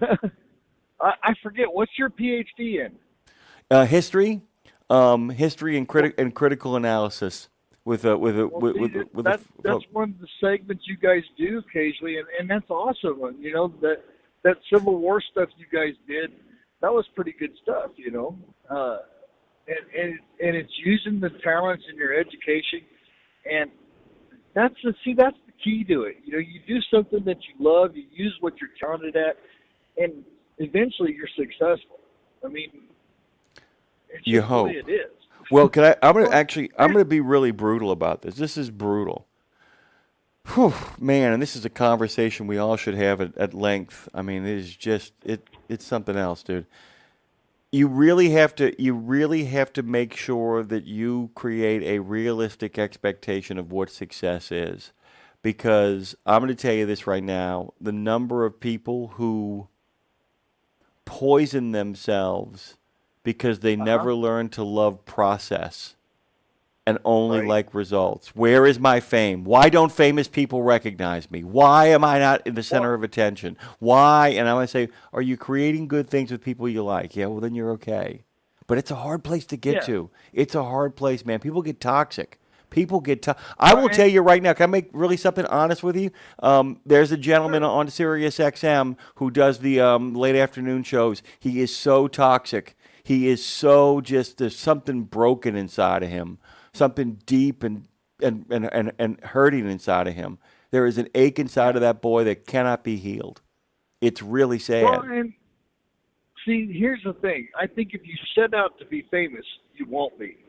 Oh. But if you set out to just be yourself, and the success you achieve is, even if it's just the success in your own mind, in your own heart, that's when you are successful. That's when things really click. The really big thing is, I have to tell you, is, there's a Rick and Morty episode where he just basically says, once you figure out that life is meaningless, you suddenly are able to kind of get meaning. He said, because basically the universe is trying to cheat us. And this is what okay. That will get into what I think. I think that we think the universe is trying to cheat us when in fact it's not.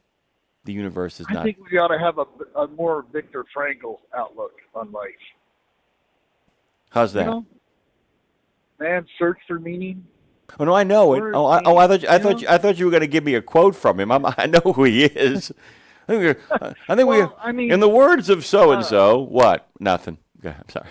Well, he has some really good quotes, and I think I don't know, I'll probably paraphrase it incorrectly because it's been a while since I've read it. You can't paraphrase something incorrectly. You realize that, right?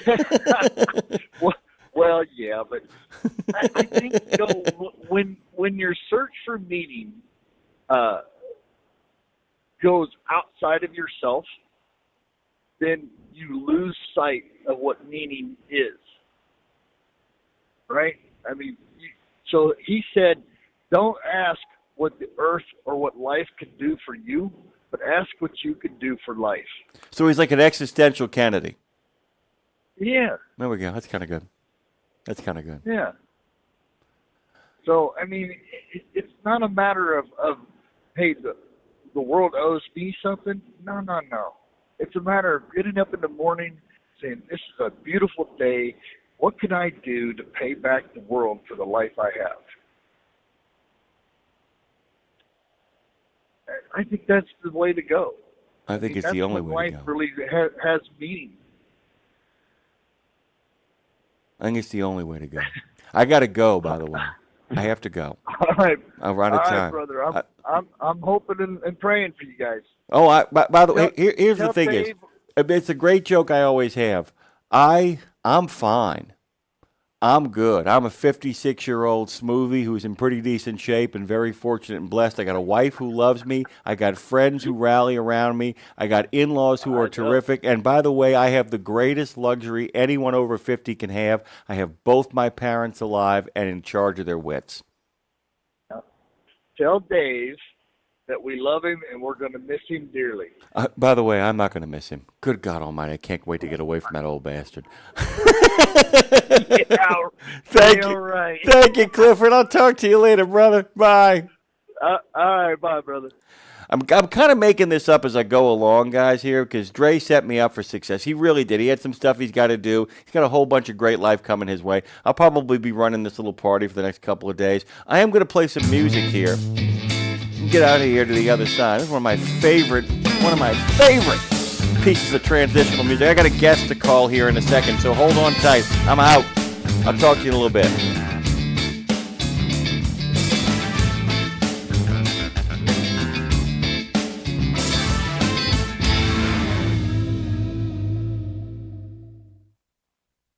In a video game, if you get enough experience, you level up. And when you level up, you gain more skill. And with enough skill, you beat the boss and win the game. Sounds a lot like trucking, doesn't it? Except in trucking, you don't beat the boss, you become the boss. And if you want to be the boss, you gotta meet the boss. And that boss? Carrier's Edge boss, Jane Jazrawi. Want your drivers to level up? Carrier's Edge has the training, comprehensive safety, compliance, and best practices on one website. It's a simple subscription with no contract and no commitment. Learn more. Try it out. Level up. CarriersEdge.com. Hey, come on! We're starting the game! All right, I'm coming. Wait for me. CarriersEdge.com. Check out the new over-the-top lineup at participating Country Pride and Iron Skillet restaurants. 3 gigantic sandwiches loaded with flavor. Try the chicken parm stack, the big country combo, or the ultimate smash melt. The ultimate smash melt. 2 delicious smash burger patties, surrounded by 2 grilled cheese sandwiches. 2 sandwiches in 1. Visit your favorite Country Pride or Iron Skillet restaurant and come hungry. Available for dine-in only at participating Country Pride and Iron Skillet restaurants inside TA or Petro Travel Centers. In a video game, if you get enough experience, you level up. And when you level up, you gain more skill. And with enough skill, you beat the boss and win the game. Sounds a lot like trucking, doesn't it? Except in trucking, you don't beat the boss, you become the boss. And if you want to be the boss, you gotta meet the boss. And that boss? Carrier's Edge boss, Jane Jazrawi. Want your drivers to level up? Carrier's Edge has the training, comprehensive safety, compliance, and best practices on one website. It's a simple subscription with no contract and no commitment. Learn more. Try it out. Level up. CarriersEdge.com. Hey, come on! We're starting the game! All right, I'm coming. Wait for me. CarriersEdge.com. It's Wednesday, Wednesday, Wednesday, Wednesday. Exceptional value and exceptional values. That's Bennett Trucking. A core commitment of faith, family, and freedom has driven Bennett to being the leading provider of innovative, integrated transportation solutions, both at home and abroad. Bennett's values are not just compatible with providing high-paying jobs and unmatched customer service. They're inseparable. If you're looking for an employer or a partner who believes the best business model is being a model citizen, then Bennett Trucking is the place for you. Go to BennettIG.com and find the folks who share your values.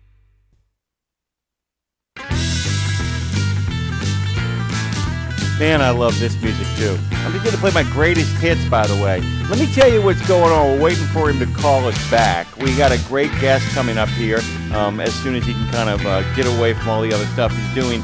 Jimmy Armel. Jimmy Armel is going to be joining us. This was a suggestion a while back, by the way. Jimmy's a combat wounded U.S. Army Ranger, a nonprofit founder, and an offshore fishing captain based in Savannah, Georgia. After multiple deployments, he got traumatic brain injury and has had years battling PTSD, depression, and alcoholism. Jimmy found healing not in silence, but on the water. He's the founder of Not Lucky, and I mean K-N-O-T as opposed to N-O-T, K-N-O-T Lucky, a veteran-focused nonprofit that takes active duty service members and veterans offshore fishing at no cost, using the ocean as a place for connection, purpose, and recovery. Through Not Lucky, Jimmy also leads satellite tagging missions for great white sharks, naming each shark in honor of a fallen service member, ensuring their name continues to travel the world. Got to get this guy on the air. That's the other thing, too. You can give me a call, any of you, and you can also talk to Jim. You can talk to any of the guests, by the way. New rules apply. For the next couple of days, that unless, Dave is having a conversation with his long-lost, brother, friend, cousin, and they need a little quality time, you're always welcome to call during the show at 615-292-6366. I am more than happy, by the way, guys, to answer any questions you might have about my own background. If you saw Chappie ask me the question about my PhD, I'll answer a question about my own background. I'll give you some tea. If you want tea, I mean, I'm not going to speak ill of my wife. I'm not going to speak ill of Lindsay or Tara. But I got to tell you, come at me about Dre, I'll give you some real scoop on that boy. No, that's not true. But I mean, if you want to know what has gone on here, all the ins and the outs and what has happened here, there's an interesting thing that always happens when you begin to wind stuff up.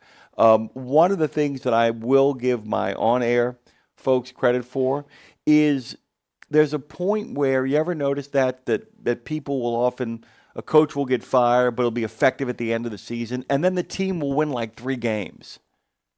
The interim coach takes over and the team goes on a 5-game winning streak. Somebody finally gets told to shove it, and you can watch the lightness develop around them. I think you have to be in a perpetual place of terminated. I think the amount of embarrassment and shame that people carry, and look, let me make this really clear. I don't mean making a fool of yourself on purpose, unless you're getting paid for it. I don't mean making a fool of yourself. I don't mean, not doing your work. That's not what I'm talking about. Not living up to your responsibilities and promises. But I think there's a certain level of let go that people often don't kind of go with, if you dig where I'm coming from. They don't let go. They don't, they don't say, you know what, I've lived my life worried about embarrassing myself. I got to tell you, the number of people who live their life worried about embarrassing their parents, even after their parents are dead, is staggering. And to some level, you say, I want to have pride like my mom has in me. Okay, I get it. I understand that. But I'm talking about something else, too. It's like, are you really going to wear that? There's a difference between, honey, you look terrific in your punk rock gear. Just make sure that you straighten up that clothespin. Is very different than, You really going out like that? You're really going to look like that? Do you know how much it hurts me when you walk out the door looking like that? You can't do that. By the way, I'm not living out my own life. I was fine. Mom did a good job.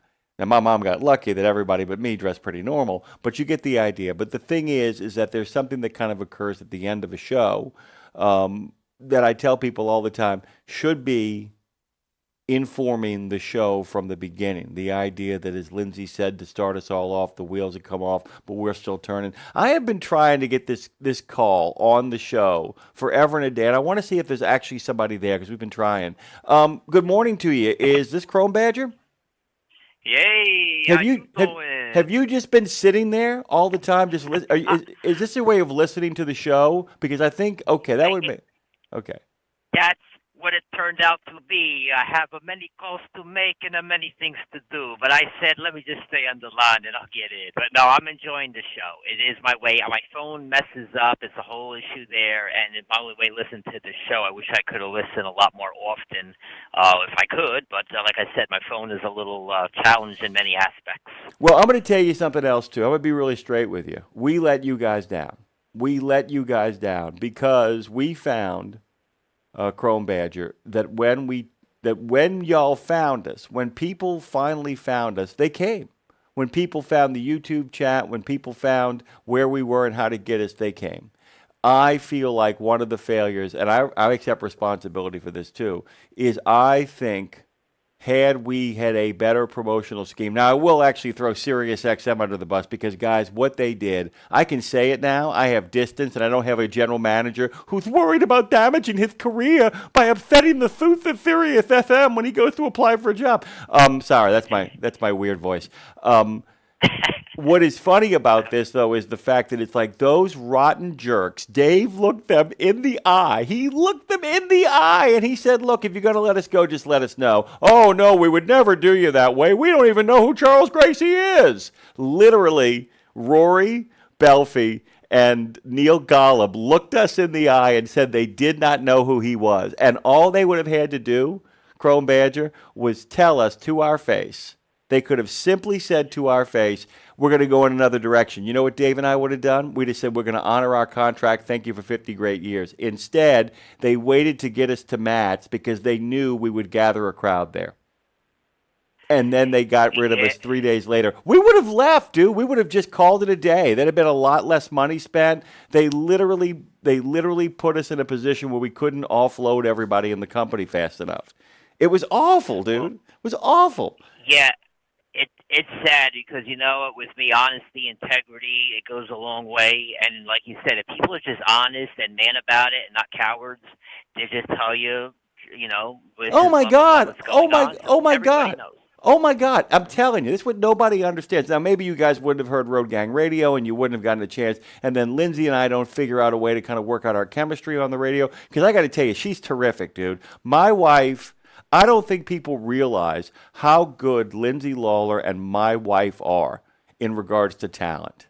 I don't think anybody has any idea how talented these human beings are. And so maybe we don't get a chance to figure that out, which is kind of terrific if you think about it, right?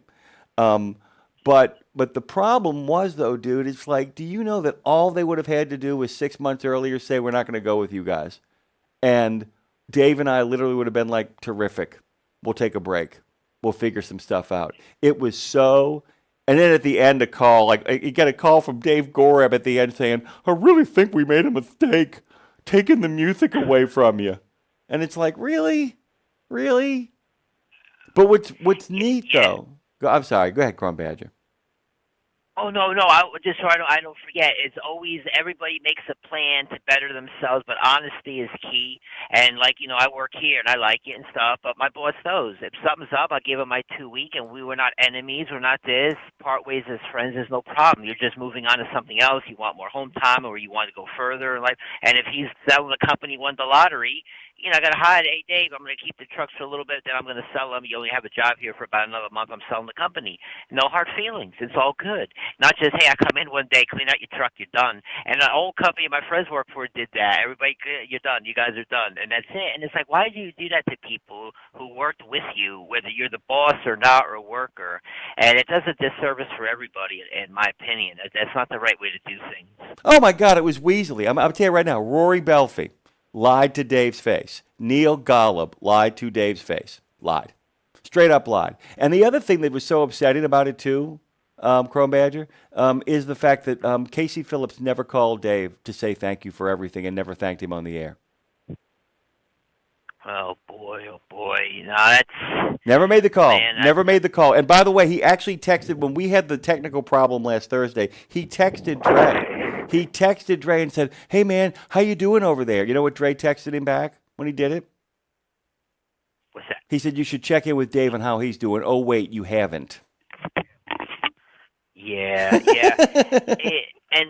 And you know something? It was like, you know, you guys put together fun shows. We all became friends. We got to know each other, and it's kind of a brotherhood, friendship, and it's a partnership, and everybody has a good time.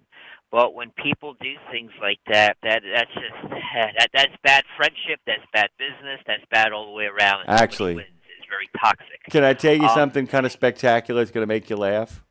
Go ahead. This is awful, dude. This is awful. It's not, though.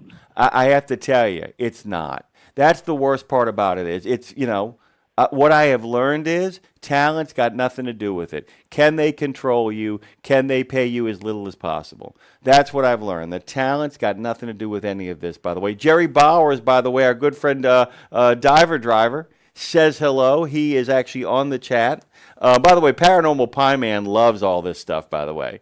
Paranormal Pie Man thinks, I mean, Chrome Badger, you hung around long enough, and I said, it's got to be Chrome Badger. Why is he here? I said, you know, because I couldn't get you on, and then I said, he must be just listening to the show. But, yeah, I mean, so all these guys are on the chat, so our good friend the Paranormal Pie Man says hi. I will keep giving you. Guys, I'm telling you, you know, just ask me questions, you know? Hey, yeah, I tell you what, and hi to everybody, and I'm actually going to Matt's this year, unless some changes I don't know about. I'm going to take a ride down and spend Friday and Saturday there, but we're on Facebook, and my friend Elaine, whose dad had that song, unfortunately her mom just passed away, and she's been real busy, real good family friends. She has to get in contact. If you could, Jimmy Mac, you have my number. Please call me, and we'll email and get the info to connect with Lindsay so she can look at that song and whatnot. But she really, she's gonna look up Lindsay and things. She was really excited. I lost touch with her. That's why to get back to you guys, she wasn't calling me back. And time flies like anything, and weeks turn into months. I'm like, what? And then I got a call Sunday about her mom passing away, which is a really dear family friend of ours. She treated me like an aunt or another mother. She was a very sweet woman. And but sadly enough, you know, we with stages in life, you know, like you said, things change sometimes for the good, sometimes we suffer loss, and it's a sad part of life, and there's other happy times in life. But you just have to be yourself, like Clifford said, Chappie. He said, you know, when you're on here, you're doing your thing, that's all I am. I'm just myself. I'm not super trucker, not been there, done it all, I'm perfect, but I'm just who I am. We all who we are, and that's the main thing, be genuine, and success and friendship follow. Yeah. I mean, and that's the thing too. Like I said, it's so interesting too, because the problems, the only times I've ever had problems with Lindsay, and everybody's waiting for some real tea. It's about me, guys. it really is about me. The only times that I've had problems with Lindsay is when I haven't communicated properly. It's when I haven't. It's when I have let stuff drift away. It's when I have, like, you know, gotten so wrapped up in my own bullshitski that I don't make an effort to reach out and say, hey man, I'm in this place. I've got to work some stuff out. But I love you, and I'll keep you in the loop. The times that we have had any stress and strain between us is when I literally have been, like, overwhelmed and not had the courage. And, guys, it's about the courage to go to people and say, I'm overwhelmed. The amount of people, Chrome Badger, who won't tell people I'm above my skis, I'm ahead of my skis, they won't do it. Dude, you can't do that. You got to go to your friends and say, I'm screwed, man. Help me out. You got to do that, you know? Yeah. Yep, and you know, I'm 47 now. You know what the biggest things I realized that I never realized as a kid or a teenager? What's that? Man, it's almost, and it's not a bad thing, but it's almost never-ending stuff to do. Whether you're doing your bills, your paperwork, your career, your job, switching things up, things come up in life. Yeah, I miss calls. I'm in this time. I go to bed, and I'm out here running the road now. I go down to Atlanta, up to Indianapolis, then back to Pennsylvania. I got stuff at the house to do. But that's what I realized as I got older, man. It's like things just don't stop rolling. You try to keep organized, and something else comes up. So that's how you lose touch or lose your groove in certain aspects that you're trying to do in life. But that's what I've noticed, and it's something that I'm trying to work on and get things in order and just let it run themselves as far as bills go and other things, and then just be ready for other things to come up. And it's almost putting fires out constantly in a way sometimes. Other times you got a little bit of peace, having fun, vacation, and again. So it's a cycle of life. You know, it is what it is. Hey, forget about it. Right? Forget about it. But the thing is the fact that it's like, you know, and I always think about, there's a really great show called Rectify about a guy who actually is released from prison after they discover that, well, first he gets off on a technicality, and then the technicality allows him to find out that he wasn't guilty of the thing that he was on death row for. And at the end of the thing, he kind of says, you know, a lot of people have tried to hurt me. I'm really paraphrasing, which, by the way, means I'm correct because I'm just making it up on my own. He says, you know, a lot of people have tried to hurt me, and they have caused me a lot of damage. But he said, I'm trying at this moment in my life to think about all the people who have stood up for me and been there for me in my hour of darkest need. And he said, and it becomes easier the more of those people I get to know on a personal level. And the thing about it all is the fact that the hardest thing about forgetting about it is you do want to forget about the slights and the injustices, but what you never want to forget about is the people who actually were there for you, even if they hung out on the phone for 3 hours to listen to the show because they're a maniac. Thank you, Chrome Badger. You got it, Jimmy Mack. Keep in touch. God bless you guys, and it's great to hear you on here. I wish I could have listened a lot more often, but thank you. That's okay. You just cost us. Really You just cost us the show. That's all. You just ruined our fortune. No, of course you didn't. We love you, dude. Forget about it. Hey, forget about it. Right. Thank you, Chrome Badger. All right. You got it, Jimmy Mack. What a good dude. By the way, wouldn't it be really funny if somebody actually, that one of our listeners actually did cost us everything? Dude, if you'd only listened that morning, we would have actually gotten the gig, gotten the job. I mean, guys, when I tell you, the problem is, and I'm going to, you know what Lindsay Lawler deserves? Lindsay Lawler deserves somebody actually to literally stand up for her and go to war like a grizzly bear, to crawl across tables and pull people through windows and say, give this woman a platform, give this woman a stage. I don't care, don't talk to her like that. My wife deserves that too. Good God Almighty, Tara deserved that. If anybody deserved it, it was the turtle. I mean, good God Almighty, if anybody had that coming, it was the turtle. And she's out there and she's chatting. I love you, turtle. I love you, Tara Garris. I hope you're doing well, my dear, because I keep thinking about the fact is that we all need champions. And I'm going to tell you this right now, and our friend Lindsay would agree, anybody who spent any time with her, if you ever want to know when somebody is in your corner, ask them the question, are you Tara Garris? What, are you Tara Garris? Yes, I am. Then you're in my corner. If you ever wonder about somebody who's coming up in the world, somebody who needs somebody to kind of have their back, if you find out that the person who's got their back is Tara Garris, they're fine. That's the absolute truth. That's the absolute truth. And that's kind of, one of the things that we attempted to build here. A lot of what went wrong in regards to all of this stuff, guys, was the fact that the talent was there. It was always the administrative end that always screwed this whole thing up. I'm going to be really straight up. The salespeople, we have been underblessed by people in sales. We have been better helped by friends of ours than we were by the actual salespeople that work for us. People like Brad Bentley did some great stuff for us. People like, Brad did a lot of great stuff for us, but people like Randy Dye actually moved some money for us. We've had some great people on the sidelines who work for other people who have helped us. The choices in salespeople. I've made some bad choices here too. But what's good is the people on the air, the people that I have picked to be on the air with me, I am not more proud of the fact that I picked Lindsay Lawler. I'm not more proud of the fact that when I met Tara, when she was hired for the wrong job, I went, no, you're a producer. I am not more proud of the fact that my wife, I got to tell you, dude, surround yourself with talented women and you can actually get there, man. If you surround yourself with talented women and you basically make sure you let them know you love them, and don't behave like a complete lunatic, you're going to go far. The problem with me, guys, was I behaved like a complete lunatic. I'm going to try to get the band back together in a little bit. But, yeah, guys, I was really hoping we would get a call back from our first guest. It looks like that there was just some kind of crossing of the wires. I think he was also a last-minute addition as Claire tries to dump the entire world on top of me in the final 2 weeks. On my request, by the way, guys. Really kind of cool stuff. But, yeah, so Peter Moore is going to be coming up here. He's a traveler and a cartoonist. I mean, come on, perfect for the show. He's an editor, a writer, an illustrator, an animator, a co-author, a radio host, a TV guest, a speaker, an editorial consultant, a journalist lecturer. Whew. He currently works as a columnist, cartoonist for the Colorado Sun and a commentator, animator for NPR. He recently completed gigs as interim editor of Backpacker Magazine, launch editor for Nature RX, a cannabis health magazine. This guy should have his own show. And a 2-decade run at Men's Health magazine where he topped out as VP editor. He's written or ghosted 3 New York Times bestsellers. He publishes twice weekly at petermoore.substack.com. 13,000 subscribers. That's a lot of subscribers and followers. Open his emails to the tune of 30,000 of reads a month. He was recently named the 23rd, 58th, and 75th funniest writer on Substack, which is, well, hilarious. And he's got other bios too, and I'm not going to read. What's really funny is our friend Trucker Boson said, I've had hundreds of drivers ask me about the window decals. Just wish it had done more for y'all. Hey, I want to ask you guys something because as Jerry Bowers says, people suck.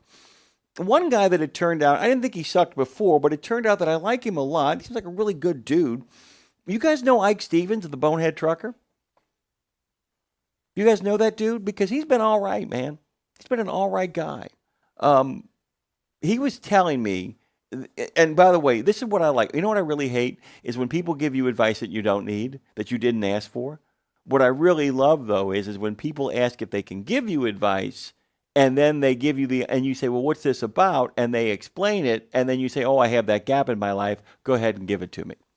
And Ike, on 2 occasions, had given me great advice that if I had known on June the 1st, June the 9th, I might have said, hey, I don't want to do this thing. Or I might have said, hey, we're going to do it a certain way. And one of the things that Trucker Boson was saying, I've had hundreds of drivers ask me about the window decals, which are really cool. Just wish it had done more for y'all. That's not on you, dude. Let me make this really clear. None of that is on you. You guys could not have been a better foundation of friends, and we're going to do something together. I promise you. There's some really great stuff coming. It's just too much to ask. Tara can tell you, Lindsay can tell you, it's too much to ask of people. It's just too much. You can't do 4 hours of a show, get off the phone, raise money, program a show. It was too much. It was too much to ask of anybody.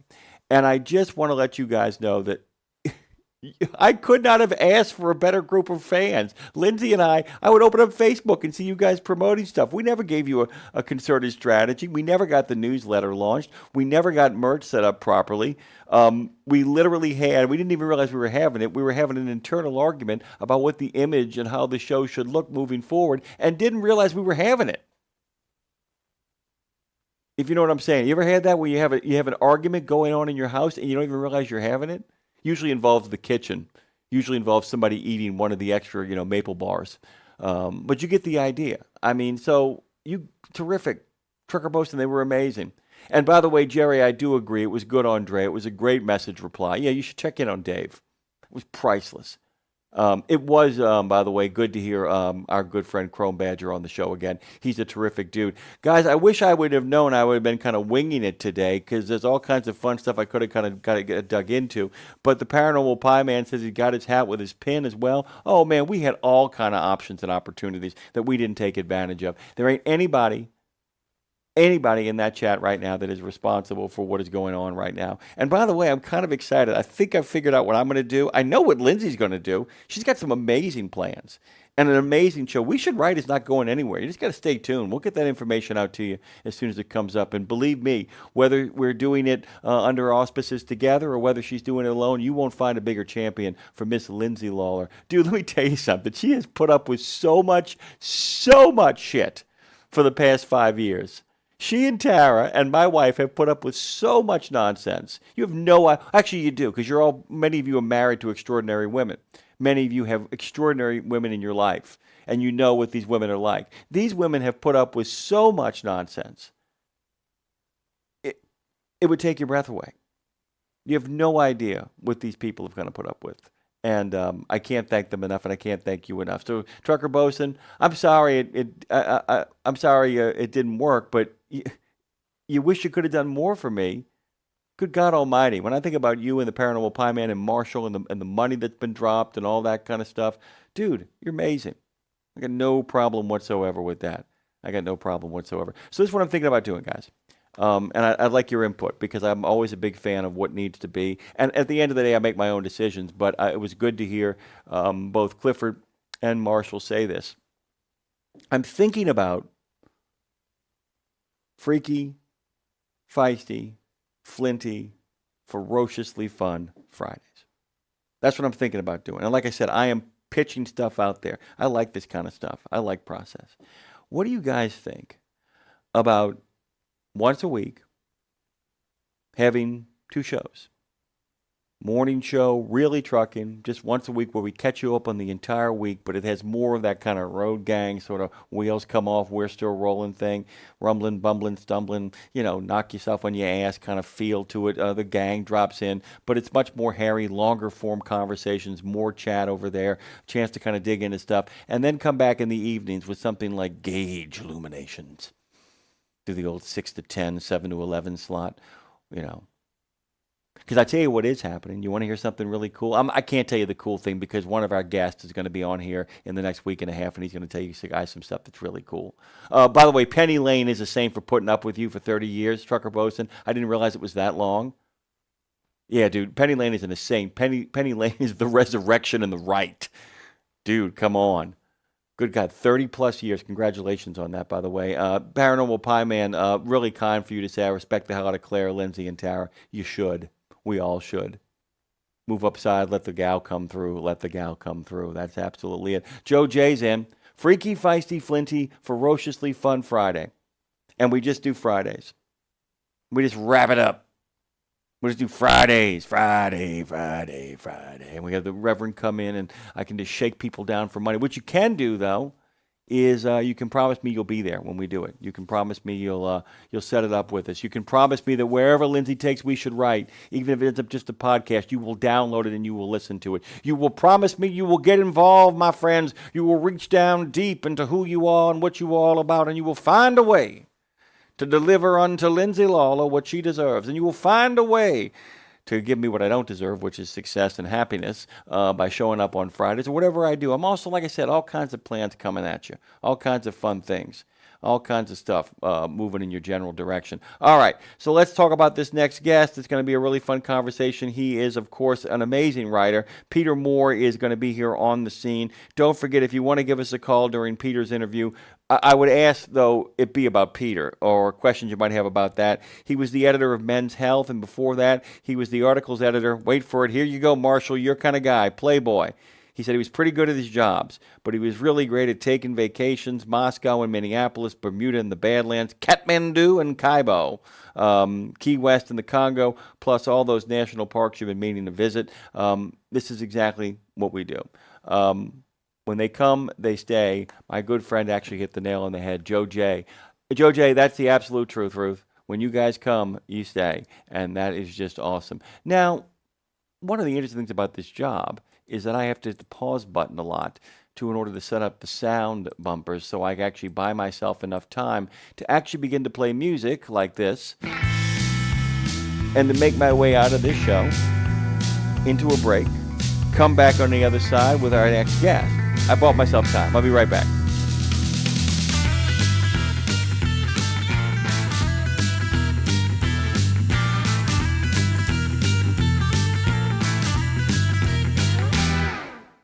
It's Wednesday. 17 Sapp Brothers Travel Centers are known for great food, hospitality, and mom-approved showers and restrooms. But don't forget the service centers. Sapp Brothers ASE certified technicians can repair nearly any issue in shop or roadside, including axle repair. Dig into your free steak dinner with your oil change. That's a Sapp Brothers tradition to thank you for your business. Tires? Sapp Brothers will beat any competitor's advertised price on tires. And download the Sapp Brothers app for exclusive promotions in the shop, restaurant, and store. Your spot under the coffee pot is waiting for you at Sapp Brothers.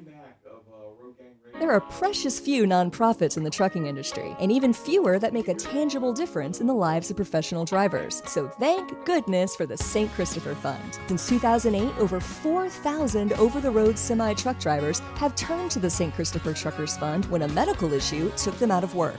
The SCF steps in and pays necessary household expenses such as mortgage, rent, utilities, insurance, and vehicle payments. The SCF also provides free health and wellness programs for drivers. So find out how the SCF can help you, or help the SCF yourself. They'll turn your dollars and cents into that tangible difference for the professional drivers who need it most. Support our highway heroes with a donation at truckersfund.org. Exceptional value and exceptional values. That's Bennett Trucking. A core commitment of faith, family, and freedom has driven Bennett to being the leading provider of innovative, integrated transportation solutions, both at home and abroad. Bennett's values are not just compatible with providing high-paying jobs and unmatched customer service. They're inseparable. If you're looking for an employer or a partner who believes the best business model is being a model citizen, then Bennett Trucking is the place for you. Go to BennettIG.com and find the folks who share your values. In a video game, if you get enough experience, you level up. And when you level up, you gain more skill. And with enough skill, you beat the boss and win the game. Sounds a lot like trucking, doesn't it? Except in trucking, you don't beat the boss, you become the boss. And if you want to be the boss, you gotta meet the boss. And that boss? Carrier's Edge boss, Jane Jazrawi. Want your drivers to level up? Carrier's Edge has the training, comprehensive safety, compliance, and best practices on one website. It's a simple subscription with no contract and no commitment. Learn more. Try it out. Level up. CarriersEdge.com. Hey, come on! We're starting the game! All right, I'm coming. Wait for me. CarriersEdge.com.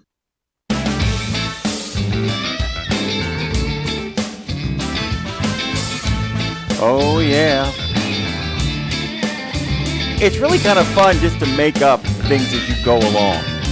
I mean, normally we have like openers and bumpers, but as we kind of wind this show down with 1,000,001 guests, one of the great things about being in charge of your own show on those particular days, Andre Thibodeau, our producer extraordinaire, had some stuff come up this morning. We knew about that. He set me up for total success, by the way, putting the spots together, making sure that everything was in place so I could just kind of come in and call our guests, get them queued up, get them in the game and enjoying themselves. And I have to tell you, the moment I got him on the phone, I liked him. Peter Moore, traveler, cartoonist, editor, writer, illustrator, animator, co-author, radio host, TV guest, speaker, editorial consultant, journalist, lecturer extraordinaire, petermoore.substack.com. He, by the way, has gotten all kinds of awards and aves vehement, as it were, for his writing. And I could go on. Matter of fact, if I kept going on about Peter Moore, we would end up having a segment where all I did was read Peter Moore's bio. I don't want to do that. I want to talk to him. Good morning.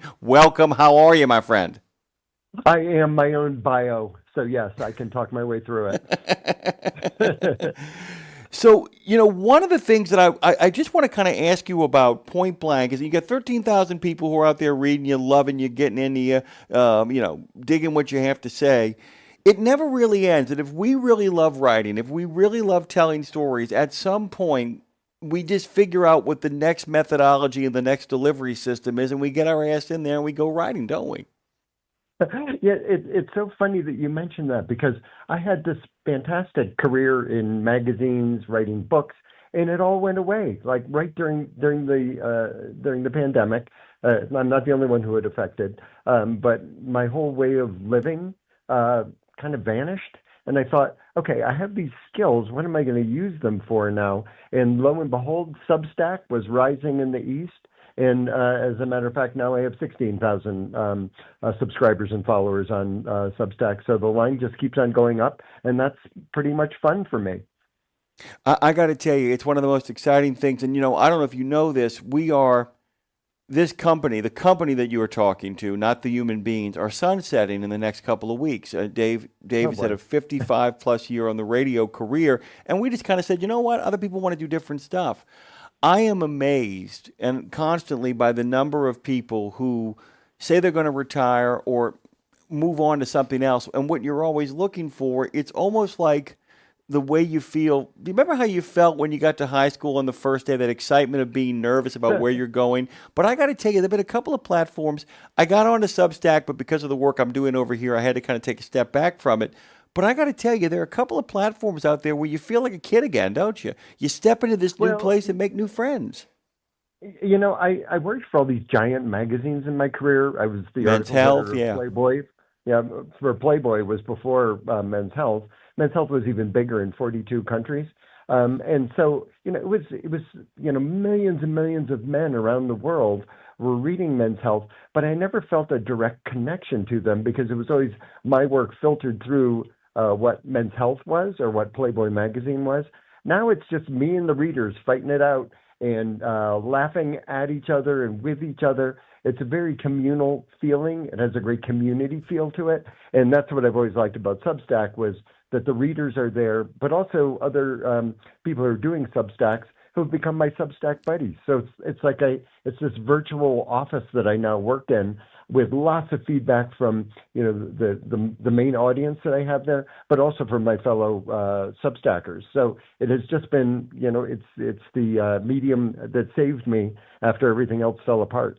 Well, I'll tell you this too. We were talking about it this morning because a lot of our listeners, we have a very loyal.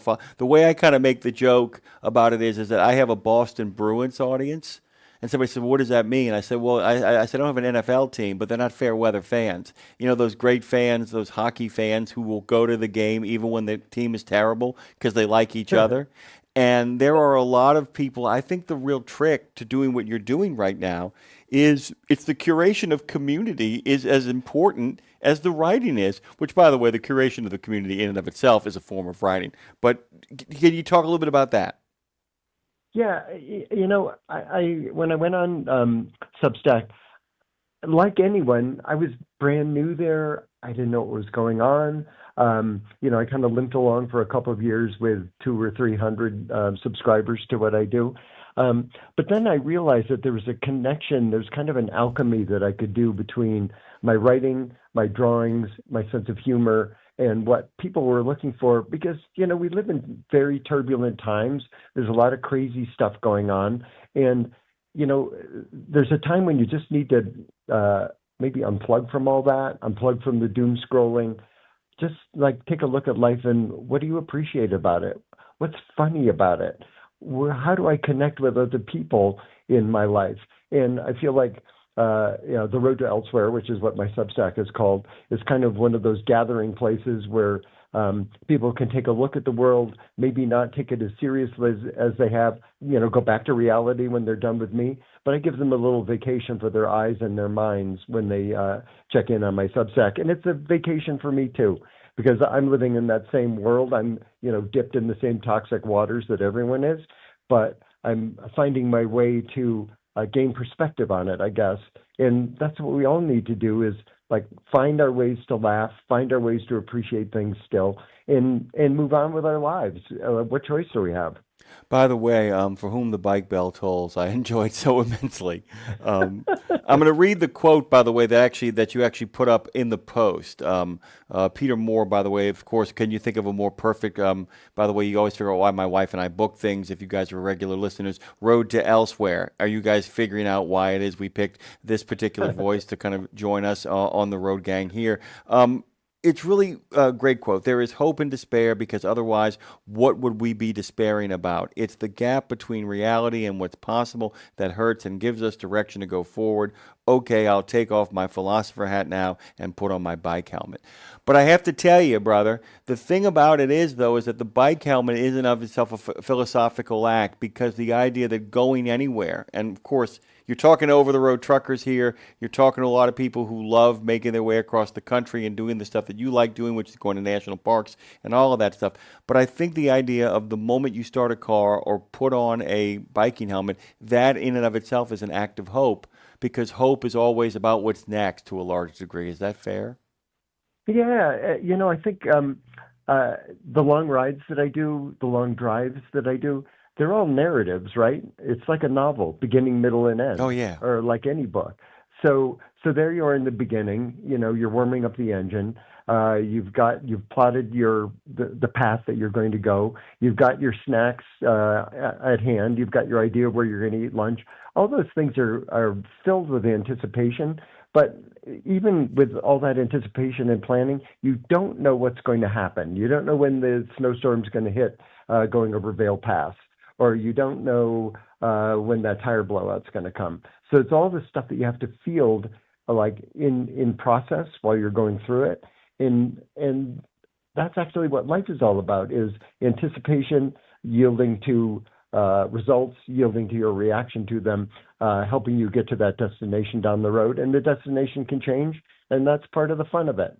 So, yeah, the whole metaphor, the bike helmet, the trucker starting out his route on the day, me on a road trip across Colorado, any of those things are a narrative, and, it's up to you to fill it with the best content you can.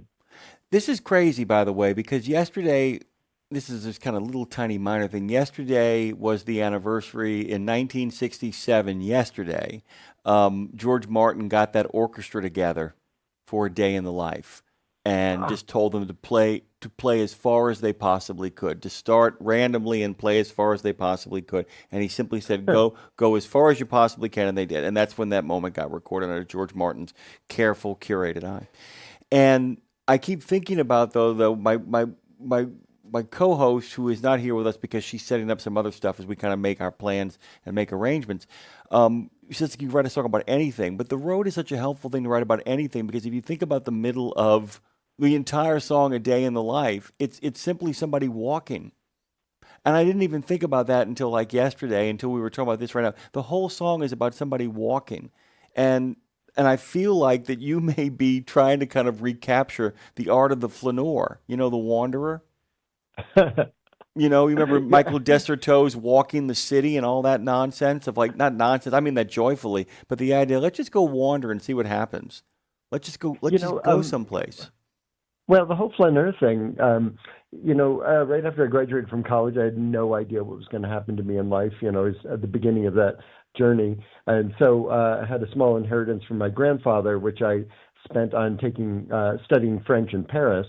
And, I was a kid when I showed up over there. I was 21 or 22, and I would spend my days either studying and speaking French, or just walking around that city and letting the amazingness of the world bombard me then as a 21-year-old. And what do you know when you're 21? Absolutely nothing. So everything is so thrilling and so new. And, going back to A Day in the Life, as you were mentioning, we're all facing that final, like, pounding on the piano when the final chord resolves in that song. That final chord is death, and we're not going to get to hear that chord. It's going to hit us, but what we want to do is have the action build and build and build and build as much as we can before somebody hits the final chord on us.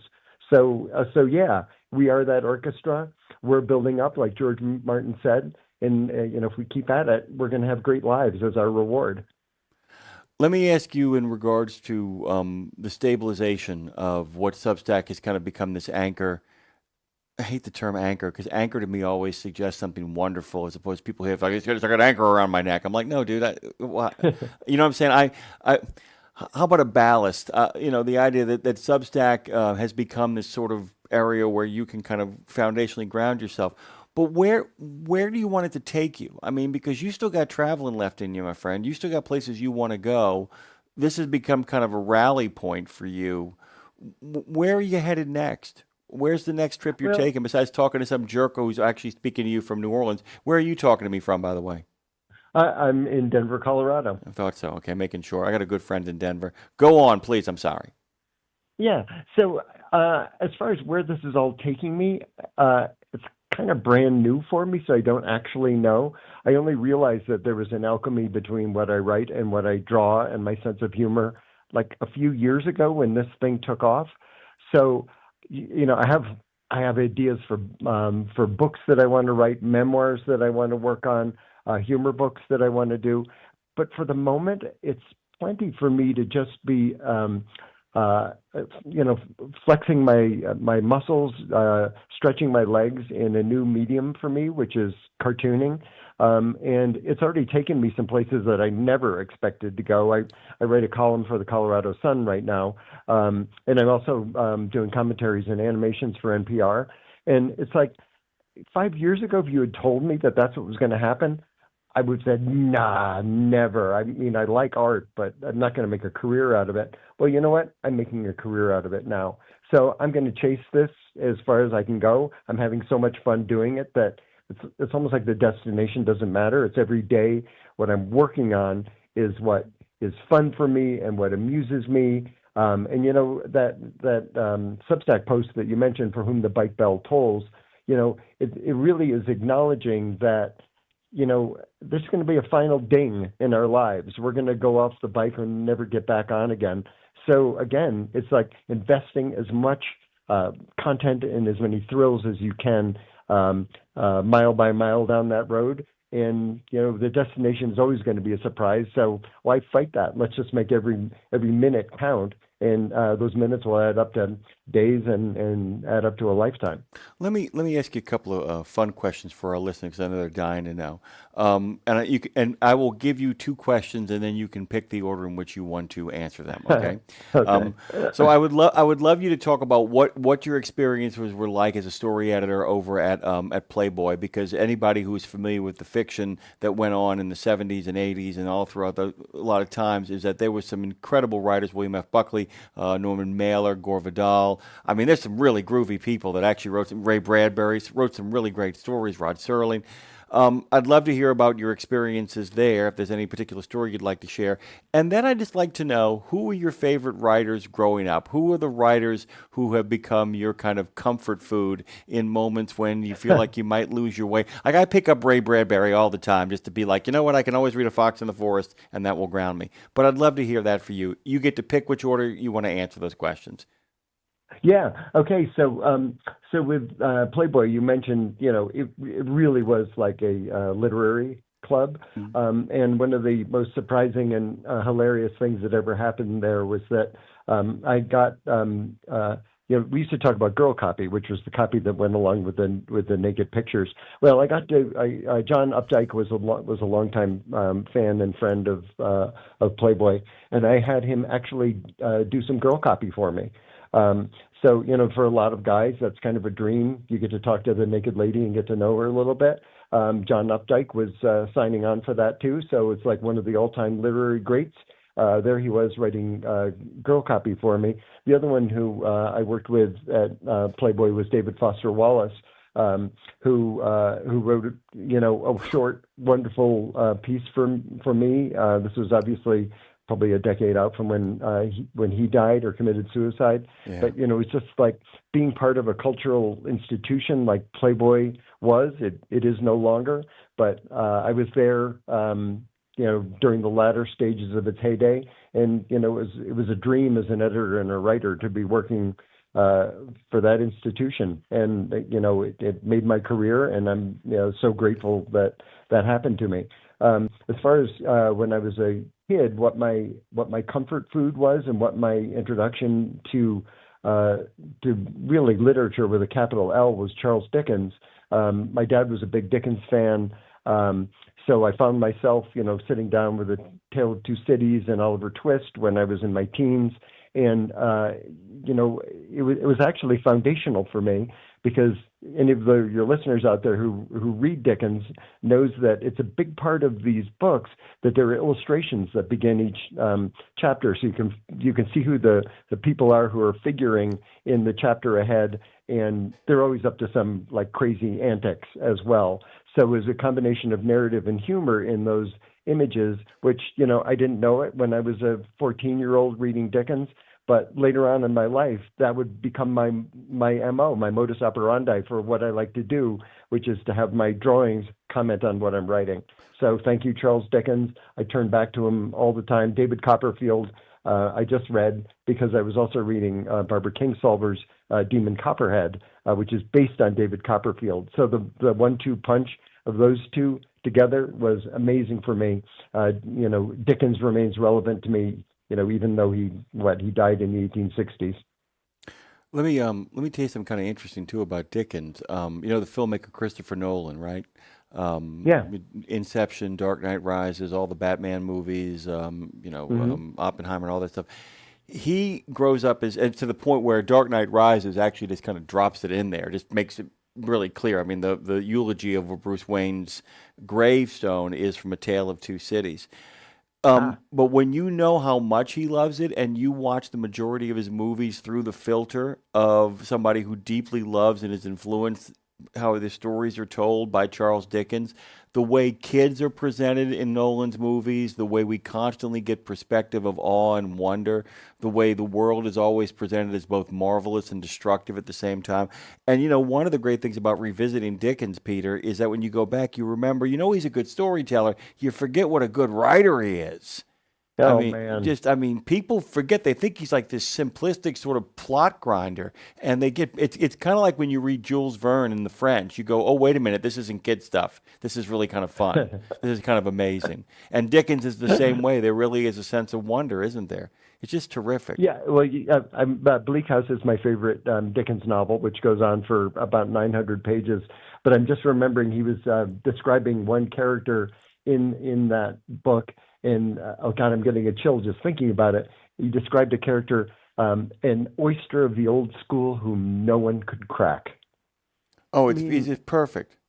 Thank you, Charles. It lives on. Talk about artistic immortality. That dude has got it.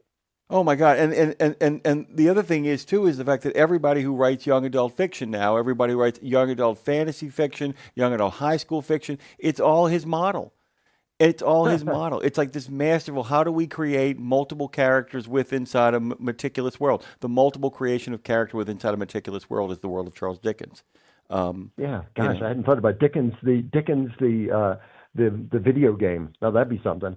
That'd be kind of fantastic, wouldn't it, by the way? And by the way, just to let everybody know that actually Goodreads actually says an oyster of the old school, they have I love this, they actually have a definition, is a phrase most notably used by Charles Dickens in his novel Bleak House to describe a person who is extremely uncommunicative, hard-hearted, and difficult to know, similar to a tightly closed oyster. By the way, that springs from the Old English tradition of Ralph Oystered Oyster. All kinds of great stuff. We're having a good time with Peter Moore this morning here on Road Gang Radio. All right, so what's the next essay you're working on? What you got cooking? Where are you traveling next? I want to know where you're actually going from Colorado. Oh, okay. Well, the super fun thing is that both of my sons decided that they would get married within 6 months of each other. Congratulations. So yeah, thank you. Yeah. We were just back from La Manzanilla in Mexico, which is where our older son and his bride, shared their vows. And in another couple months, we are headed for Scotland. And my younger son is getting married in a manor house in Scotland that is 5 miles away from my wife's clan castle in Scotland, Eileen Donan. So for 300 years, her people were murdering my people. I'm a Stuart. She's a Clan Mackenzie. And we're going to visit the scene of those 300 years of crime and ratify our relationship, and that, we can get over things as our productive marriage has shown. Yeah, there's something nice about being able to get over stuff, isn't there? I might be in front of that's not even a punchline, by the way. There is just something. Is there nothing better than by making amends with your spouse? I mean, is there anything better than reminding yourself why you love somebody in the first place and working through the problems that you have and kind of making your way through that? I mean, it's just it's really one of the best things that we can do, because it means that we have a partner moving forward. I'm going back to Dickens. Don't worry here. Just to remind people, man, he really had a sense of adventure too. It feels like every coach, every carriage, every travel that somebody takes in one of his books, he just is able to kind of generate excitement. You're able to do that too, by the way. Talk a little bit about your drawing. Did you get any technical training for that, or have you ever taken any classes, or are you just like me, keep on drawing and, see what comes to the pencil and the pen? Well, it's kind of funny because when I started taking art classes, it was when I was at the height of my career at Men's Health, which is a big job. I was the editor of the magazine. A lot of stuff went with that. And I found that I was spending all day long writing, editing, and talking. And I thought, I really need a break from words right now. And interestingly, my wife had taken an art class in adult ed in the little town where Rodale Press was located, and they took her through a lot of different media, and she was coming home with this artwork, and I was thinking, God, I would love to try that. So I signed up for the same course. They took me through the same series of exercises that she had done, and I realized, there were just little moments of success in there, little details that I got right in various drawings or paintings that I was doing. And I thought, I really need to invest a little bit in this. So then that launched me on a series of art classes that I was taking in drawing and acrylics and watercolor as well. And in one class, I executed a watercolor of a scene a beautiful scene in California, which I was happy with the landscape I had done, but I thought, that's a nice landscape, but it's super boring. And there happened to be a road going down the middle of this landscape, and I thought, well, wouldn't it be funny if I had foxes running in one direction on the road and rabbits running in the other direction on the road, as if it's like they're commuters heading down the highway.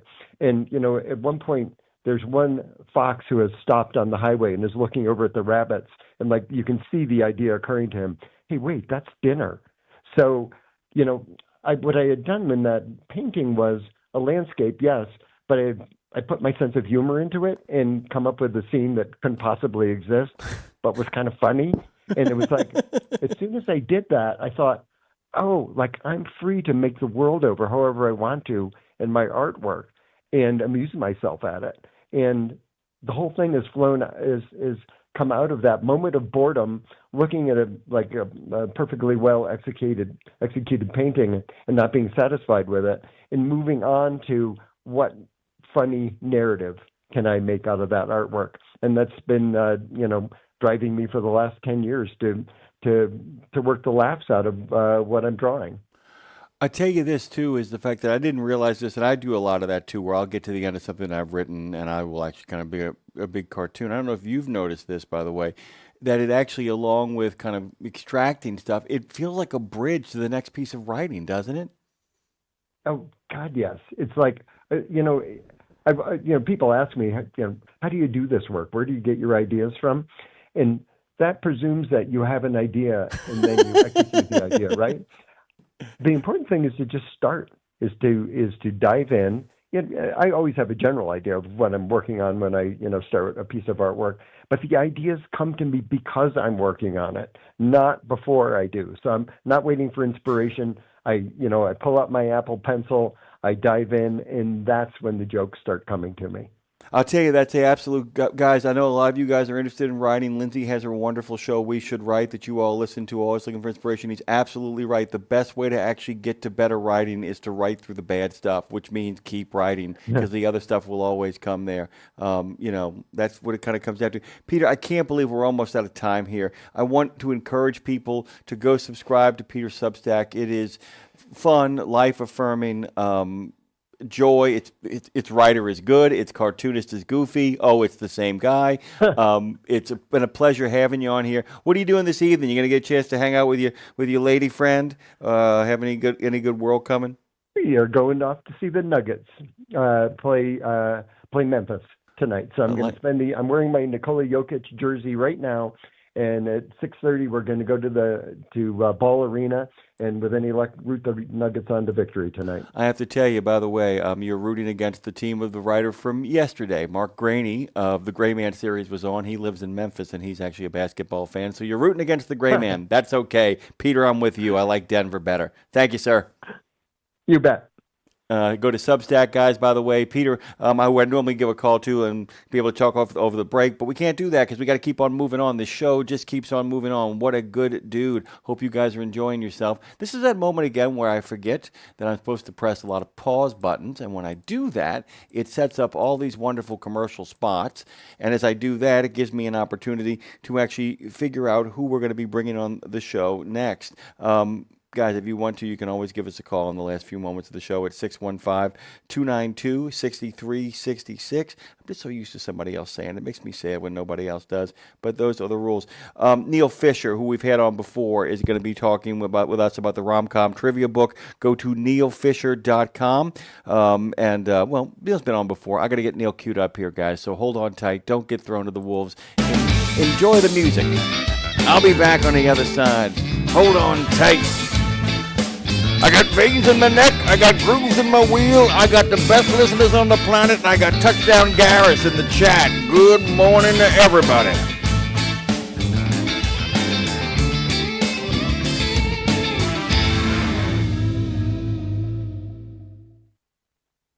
St. Christopher Truckers Fund provides free health and wellness programs for drivers to help prevent some common medical conditions seen in the industry. These programs include diabetes prevention, Rigs Without Cigs, a tobacco and nicotine cessation program, Healthy Habits for the Long Haul, a 12-week total body wellness program, a vaccine voucher program that includes free flu, shingles, COVID, and pneumonia vaccines, and GPS, Get Preventative Screenings. That includes free at-home cancer screening tests. These programs are available to Class A over-the-road semi-truck drivers. For more information or to register for a program, visit the St. Christopher Fund website at truckersfund.org.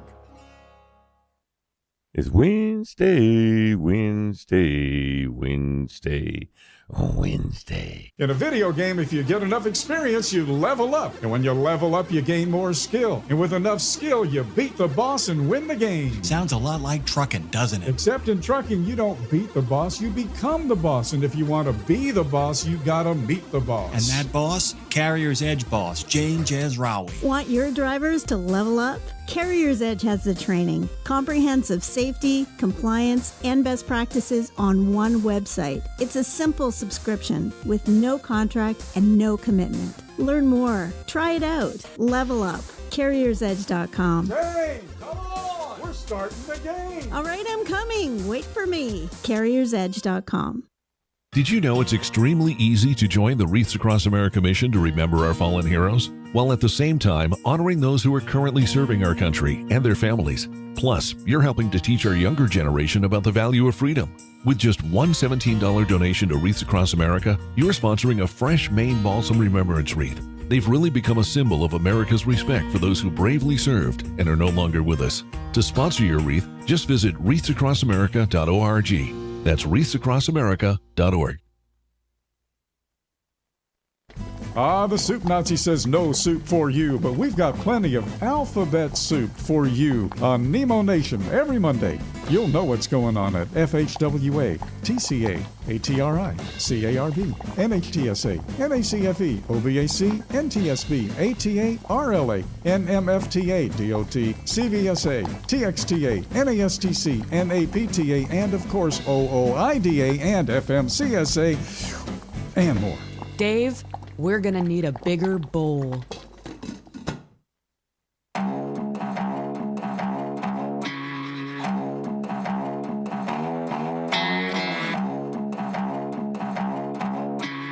Oh, yeah. Welcome back, by the way, to Road Gang Radio. By the way, we are going to be done with this show, this format and Radio Nemo as of not this coming Friday, but next Friday. I'm actually thrilled to have Neil Fisher joining us again. Put your rom-com expertise to the test. 500 trivia questions accompanied by entertaining, and they are really funny illustrations, capturing your favorite romantic comedy moments. It's the rom-com trivia book. Quiz yourself or complete it with your friends. Challenging questions, 180 romantic comedies in movie history. If I keep going on, I will actually ruin the interview by actually giving the whole thing away. But it does include stuff like Love Actually and Crazy Rich Asians. It's the ultimate trivia book for the rom-com, and its author joins us this morning, and we're thrilled to have him back. Neil Fisher, how you been? How you doing? What's going on? And I don't have him on the air, which would make it impossible for me to talk. So let me just drop him back in, as I like to do, by saying, hey, man, good morning. It's the first mistake I've made as producer this morning, Neil. How you doing? I'm good, Jimmy Mac. Good to hear your voice. And hey, it happens. It's all right. No one's perfect. And I was listening to the show before. It was all sounding great. So you're doing awesome. Thank you very much, sir. Okay, so you've done these kind of trivia books before. You've done this. You brought this kind of joy to people. But with Valentine's Day right around the corner, it's a lot of fun to kind of do this. You know, you're an author, a filmmaker, a podcaster. You're a pop culture fanatic. All of that groovy stuff. But talk about why this book in particular. Well, I love rom-coms. I always have. I think I mentioned in the book, it's always had kind of a negative connotation sometimes, just using the word like chick flick or something. But I really think they're movies for everyone. Everyone can find something they love in a rom-com, whether it's a teen rom-com, and I break them down into different categories, whether it's a wedding rom-com, whether it's a travel rom-com. There's something, I think, for everyone in a rom-com. And I just have a very personal connection to rom-coms. My wife and I got married, and our wedding was a rom-com themed wedding. We did it at a movie theater. We had rom-com posters everywhere. She walked down the aisle to kiss me from She's All That. So you're very, very close to me. I love them. I just think they're just fun ways to spend an hour and a half, with a loved one, by yourself, with your friends, whatever it may be. And a great tradition in Hollywood as well, since the golden age of Hollywood. Well, and the other thing is the fact that, and we've talked before, so I'm a movie buff. I mean, it's like, so I wasn't, I wasn't shocked when I went through the book being like, oh, I've seen all of these things. And I don't mean like dismissively, I've been like delighted and thrilled about it. But I kept thinking about the fact that I can't throw my mom into this either, because I get this from someplace. But what I was surprised about as I went through the list of the stuff, I thought about the people that I know who like movies. How important the rom-com actually is to our national identity. Because so much, we're so kind of wrapped up. We think about Americans and cowboys. We think about Americans and, when it comes to the movies and the stuff we like and the action pictures and the adventure and all that stuff. But this is, this is Mary Pickford's career. In one moment. This is all of Charlie Chaplin. People forget all this stuff, that Charlie Chaplin in many ways is one of the great perfecters of this. This is an inherently foundational form of boy meets girl, or whatever combination you want to kind of do, and it really brings people together, doesn't it? Sorry, I got existential there. So. No, I totally agree. I mean, like you said, it just goes back so far. I mean, you have Barbara Stanwyck, and then you have the Hepburn and Tracy films where they did so many, and obviously Cary Grant, and what does that bring us? It brings us to the way that dialogue was kind of inherently American, the transatlantic accent, kind of bridging over England and America. And you had these great films where just that very quick pitter patter of dialogue that inspired so many writers like Aaron Sorkin or Amy Sherman Palladino from Gilmore Girls. And I just think, you can't really beat a rom-com. I think, as you said, the classic formula is, boy meets girl, boy falls in love with girl, boy and girl break up, and boy and girl get back together again. And whatever the combination may be, it's usually that. And I think what's comforting is we kind of know the formula, so it's really fun to watch how the filmmakers are going to change that formula and kind of turn it on its head. And one of my favorite things, I think I may have put it in the book, but once you start watching the rom-coms, you see all these different tells and all these different things that they often do. And my favorite kind of fact is that basically like half an hour left in the movie, if you pause the movie when the couple breaks up, like, oh, you cheated on me, or I thought you cheated on me, or I'm going to throw my engagement ring back at you because, I can't do this anymore. There's always a half hour left in the movie for about 90% of the time. So if you're able to pause it when that happens, it's still fun, Yeah, you're right. It's a half an hour left in the movie, or it is what I would call 1/4 of the movie remains. Yeah, because I actually was thinking about that, and then went back and looked at a couple of really long, rom-coms, which were a very weird thing. Because you're right, hour and a half. It's an hour and a half to 2 hours long. That's it. Don't screw around. Don't go any further than that, because then it gets to be something else at that point.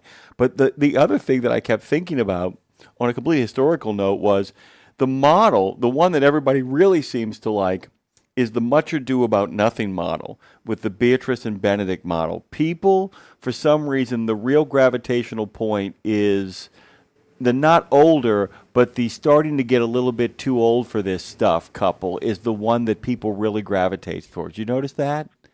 It's Oh yeah, totally. it's Harry and Sally. It's it's the characters from Silver Lining Playbook. It's always people who, you better get your stuff together, man. You're going to be lonely for the rest of your life. It ain't kids. You know what I'm saying?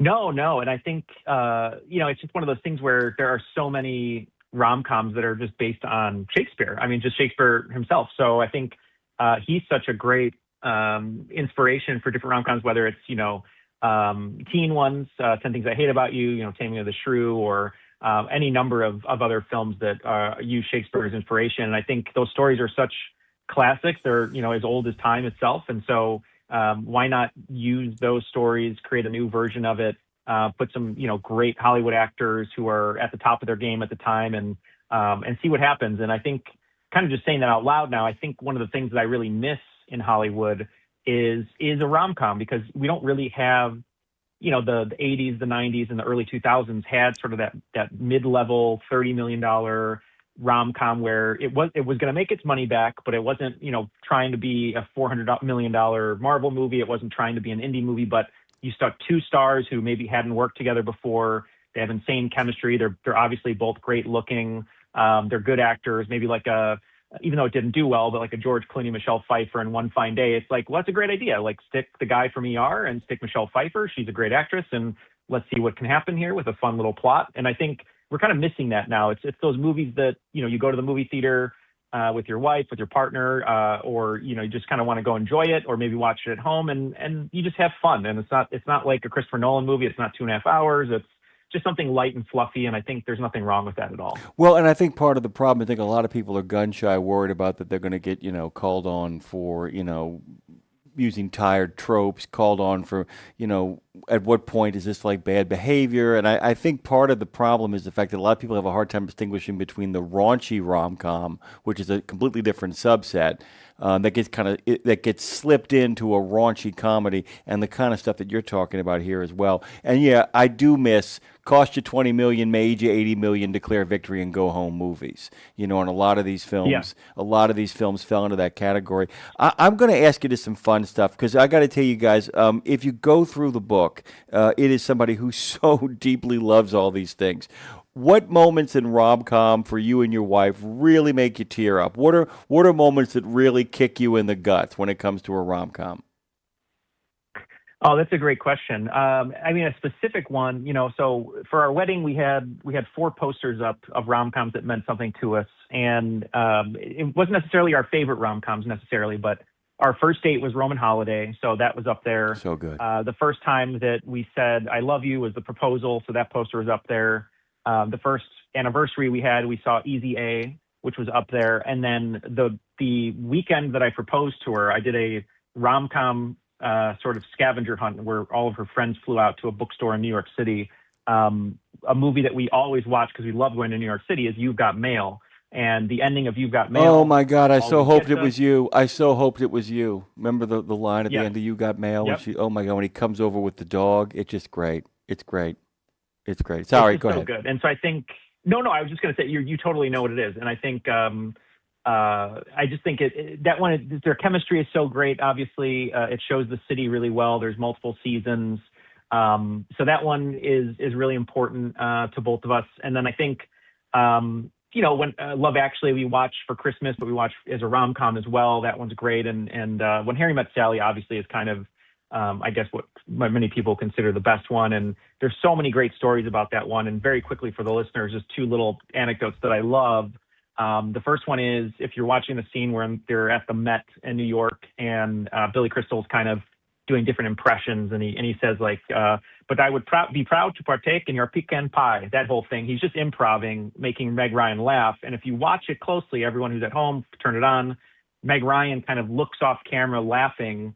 She's actually looking at Rob Reiner because she's like, this is hilarious. Is the scene over? Is he improvising? And Rob Reiner is like, no, stay in the scene. And then she quickly turns her head back to Billy Crystal to get back in character because she was laughing and breaking character. So that's a really fun moment. And then my favorite story, probably of any rom-com that I researched, is When Harry Met Sally. The original movie did not have a happy ending. Harry and Sally did not get together. they just either remain friends or they were going to not be friends. They were not going to have a happy ending. But during the film, Rob Reiner met his future wife and fell in love and said, well, love is real. We have to have them get together at the end. And that's why they end up together. That's crazy. I love that story, by the way. I don't know if you know this. There's a similar story, by the way. You know, it's very, very different with Midnight Cowboy. You know that, right? That he actually, John Schlesinger had come out in the middle of making the movie. And so he actually he made the film more gentle because he finally was happy. I know. I love when those stories come out because they really add like a rich texture to these movies that you've seen a million times, and then when you watch them again under like a new lens, it just kind of has a brand new experience. Are there any inheritors of this tradition? Because the thing is, we could spend the great thing about American movies, we could spend a week talking about Frank Capra's romantic comedies. We could spend a week talking about Howard Hawks. We haven't even kind of touched on It Happened One Night. We can go on for a while with all these kind of famous movies. Are there inheritors to the tradition today? Like I said, you said you miss it, but where does this energy live? Where does this movie live? How do we find more like them? Yeah, I mean, I think, like we talked about, I think the mid-'90s, maybe the early 2000s, I think I could talk about this for like several hours, I think we could have our own podcast, but how the mid-level movie disappeared, also kind of affected by home video, because a lot of these movies didn't do necessarily well in theaters, but then they did awesome on home video at Blockbuster or things like that. And so with streaming now, I think the way the industry is kind of going is the traditional rom-com that we know, like from the Howard Hawks, the George Cukor, or things like that till now. I think what's really changed is it's kind of gotten siphoned a little bit and kind of diluted. So like part of the rom-com is now the Hallmark movie, the Lifetime rom-com that they make, 30 of them a year, and they're on TV. They're, basically movies of the week. So that kind of went in that direction. Then little parts of the classic rom-com went to streaming services where they're not spending a ton of money on it. They're not really having, sort of like the big stars that we're talking about, Tom Hanks and Meg Ryan. They're up and coming actors who are doing these streaming movies that hit or miss. Maybe, every 4 out of 10 hit, and maybe like a Set It Up with Glenn Powell and Zoe Deutsch. That one kind of took off and kind of helped their career get bigger. And then I think, thirdly, I think the influx of romantic comedy books, sort of, different romance novels that now are super popular and becoming, TV series, limited series, lower budget movies, Sundance type movies. I think that's sort of the third route that rom-coms have gone. So I think the traditional rom-com, I think, was always a heavy hitter. It was one of those things where the studio would say, give me Cary Grant, give me Rita Hayworth, whatever it may be. This is going to be a great thing. And now it's, let's talk about the concept first, then we'll figure out the actors. It's not necessarily the other way around. And I think it's just gotten diluted. I think that's why when you have a really good rom-com, a modern rom-com that comes out, it really, really hits. And that's why I'm so excited that Nancy Meyers is I was actually just going to say, I'm excited about that too. I got to tell you, Neil, there's something great about the fact that it's like anybody who's seen The Intern, oh my God. I don't know how. I love that movie. It's a comfort movie. It's a miracle. I mean, when you think about it, the movie's actually a miracle because I don't know what the hell it is, to be honest with you, except do I want to spend 2 hours with Anne Hathaway and Robert De Niro? I mean, that's what the entire movie. Do I want to just hang out with these people? And there's a certain way that Myers does that in her movies where we just get to hang out with folks. There's something fun about that. Oh, yeah. And I love it. And I think what's really great about that movie, too, is that she's one of the queens of the rom-com, obviously, with all of her great films. But I think with that movie in particular, it is a rom-com, but it's almost like a best friend rom-com, which is great. They're not romantically entangled. They're just kind of finding each other, becoming friends, different generations. They each have their own side stories that they're kind of dealing with, whether it's potential divorce or whether it's new love at an older age. And like you said, Nancy Meyers is so great at making films where you're just hanging out with the characters, you're finding things out about them. I mean, think about Something's Gotta Give and Jack Nicholson, how great he is in that movie. And there's a great story when they're filming a scene on the street. Diane Keaton, came up to him and she's like, I love you. I've always loved you, and blah, blah, blah, blah. And Jack Nicholson kind of started having heart palpitations. So he ran up to Nancy Meyers and he's like, hey, Nancy, I don't know if I can do this today. Like, Diane just told me she loved me. Like, I don't really like her like that. You know, we're trying to do a movie here. And Nancy Meyers was like, Jack, it's in the script. She's just a really good actress. And he's like, oh, okay, thank you. So I think it's so funny, just different stories like that. Yeah, I don't feel like I can handle it today. It's not the kind of thing I want to do. Yeah, so we're talking. Hey, I haven't done that impersonation in forever, but it's always good to kind of just pull something out occasionally. If you guys want to go through the book, like I said, the illustrations are beautiful. It's a lot of fun. I can't recommend it enough, as I always kind of do. Here's a question for you, and something that I kind of I'm obsessed with. There's a lot of short content right now where people think they're so clever, and they really kind of break down, like, here's the Hallmark plot, you know, here's this plot, here's that plot. I think they're so clever. But it really is about the chemistry between the two leads. And the one thing I'm noticing here, that the pictures are either people really kind of isolated and alone, or people kind of coming together. Of all these movies, and we will remove Meg Ryan and we will remove Tom Hanks and Billy Crystal from the equation right now, who do you feel has the best chemistry of any rom-com that you and your wife enjoy, or that you enjoy on your own? Oh, wow. I mean, that's a hard question. Okay, so I'm just going to try and think of a few off the top of my head, because to kind of think of one. All right, let me think here. I would say for one of them, it would be How to Lose a Guy in 10 Days with Matthew McConaughey and Kate Hudson. I think they're so good together. They both just do a great job. You have the iconic yellow dress that Kate Hudson wears. They're, you know, messing with each other the whole movie, and it's just so much fun.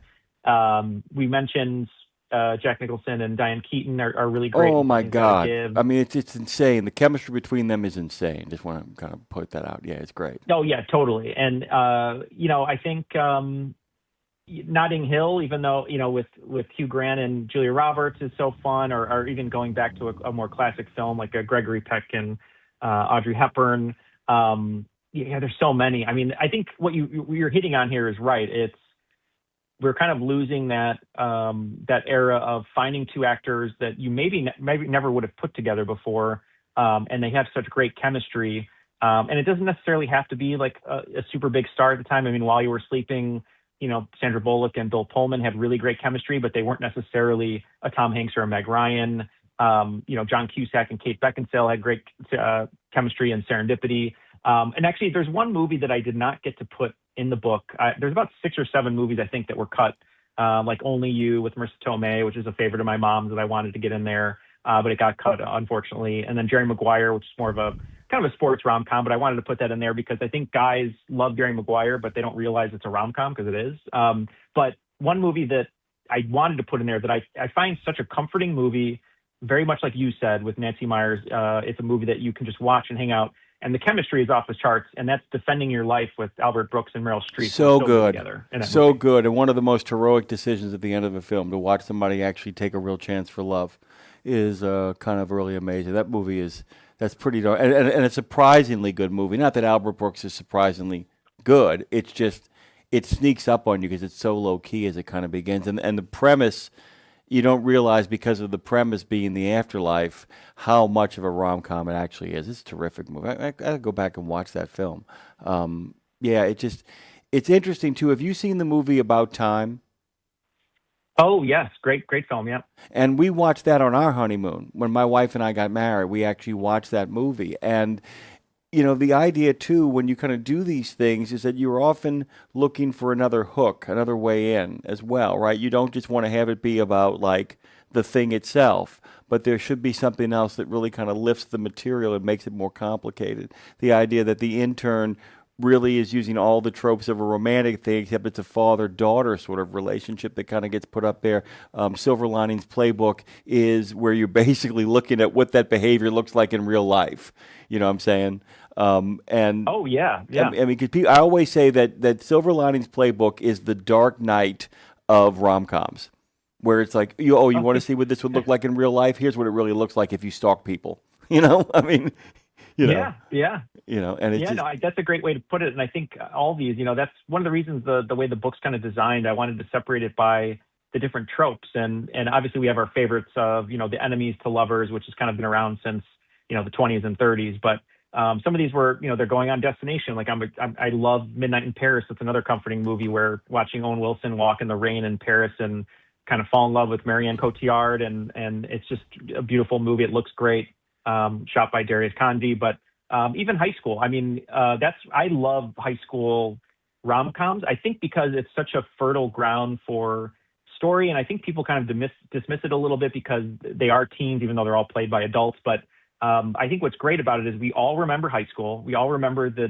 different hierarchies and how it worked and how difficult it could be from one day to another, from even one period to another. And it's really great and fun to see, the John Hughes of it. Or I really loved Simon that came out in 2018. Oh, or, it's so good.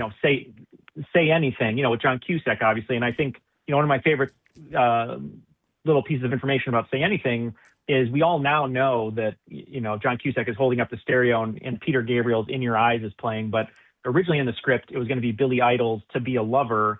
And Cameron Crowe had reached out to Peter Gabriel and said, hey, I have this movie. We'd really like to use your song for this boombox scene. I'm going to send you the VHS. So he sent him the VHS. Wasn't hearing anything back. And he's like, oh, that's a little weird. Like, I thought maybe he would like this. And then he got a no from Peter Gabriel, and he was kind of confused by it. And so they called and they said, is there a reason you said no? Is it something in the movie? Can we edit it out?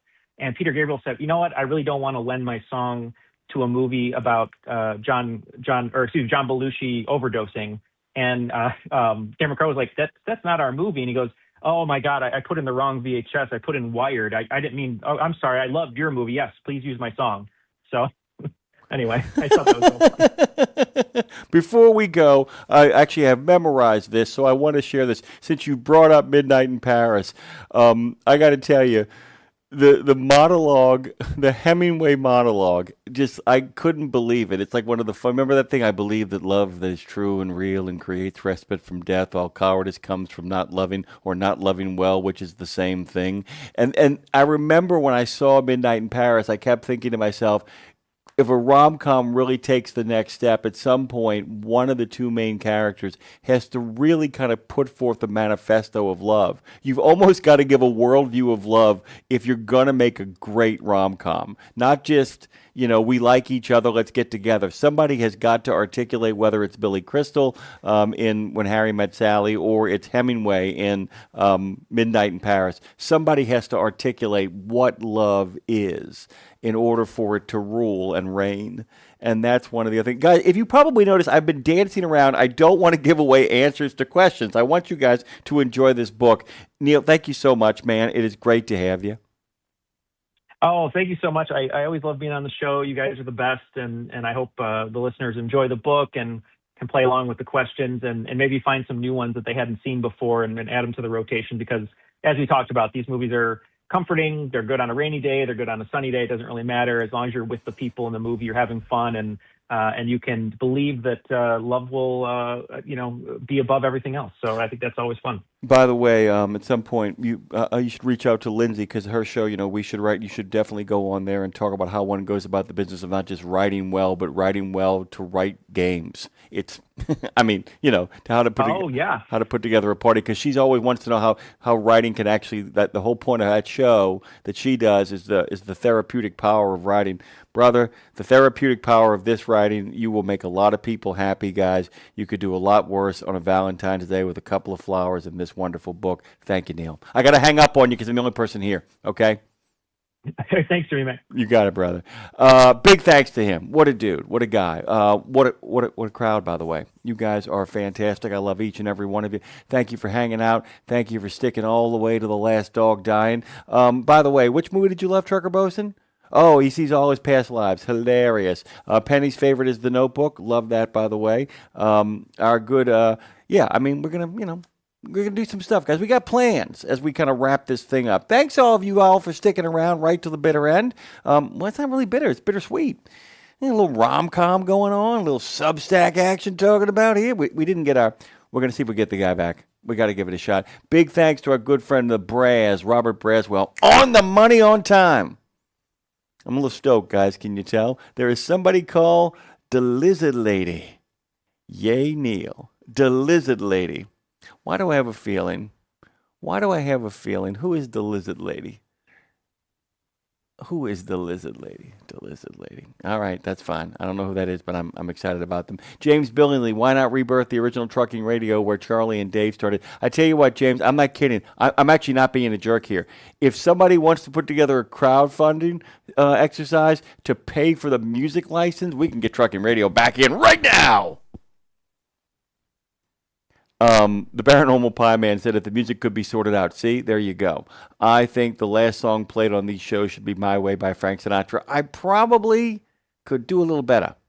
It's not that I dislike My Way. Terrific song, Paranormal Pie Man. I think it just feels like a little obvious. There's lots of music out there. We'll get our own. Remember how you say you got your own thing? We'll get our own thing. We'll find a unique piece of music. Maybe somebody will write it, baby. See? Yeah, you know what I'm talking about. Defending Your Life is a terrific movie. Thank you for pointing that out. And the Lizard Lady says, ha, ha, ha, me. That is unhelpful. The Lizard Lady. I don't know what's going on around here. You people are insane. But I am going to bring this show to a thunderclap of an end because, well, that's how it goes around here. So hold on tight. Don't get thrown to the wolves. This beeth the end of this particular episode of Road Gang Radio. Like that, I do the Christmas music. I mean, every day is Christmas around here. I can't believe I played the Christmas music. I thought I'd give it a shot. I couldn't remember what it was. It's season's greetings from us here. Man, Mardi Gras is actually almost here. It's going to come next week.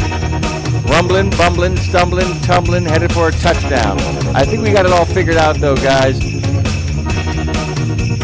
I'll talk to you tomorrow. Dre will be back as well, too. Thank you very much, and I'm out.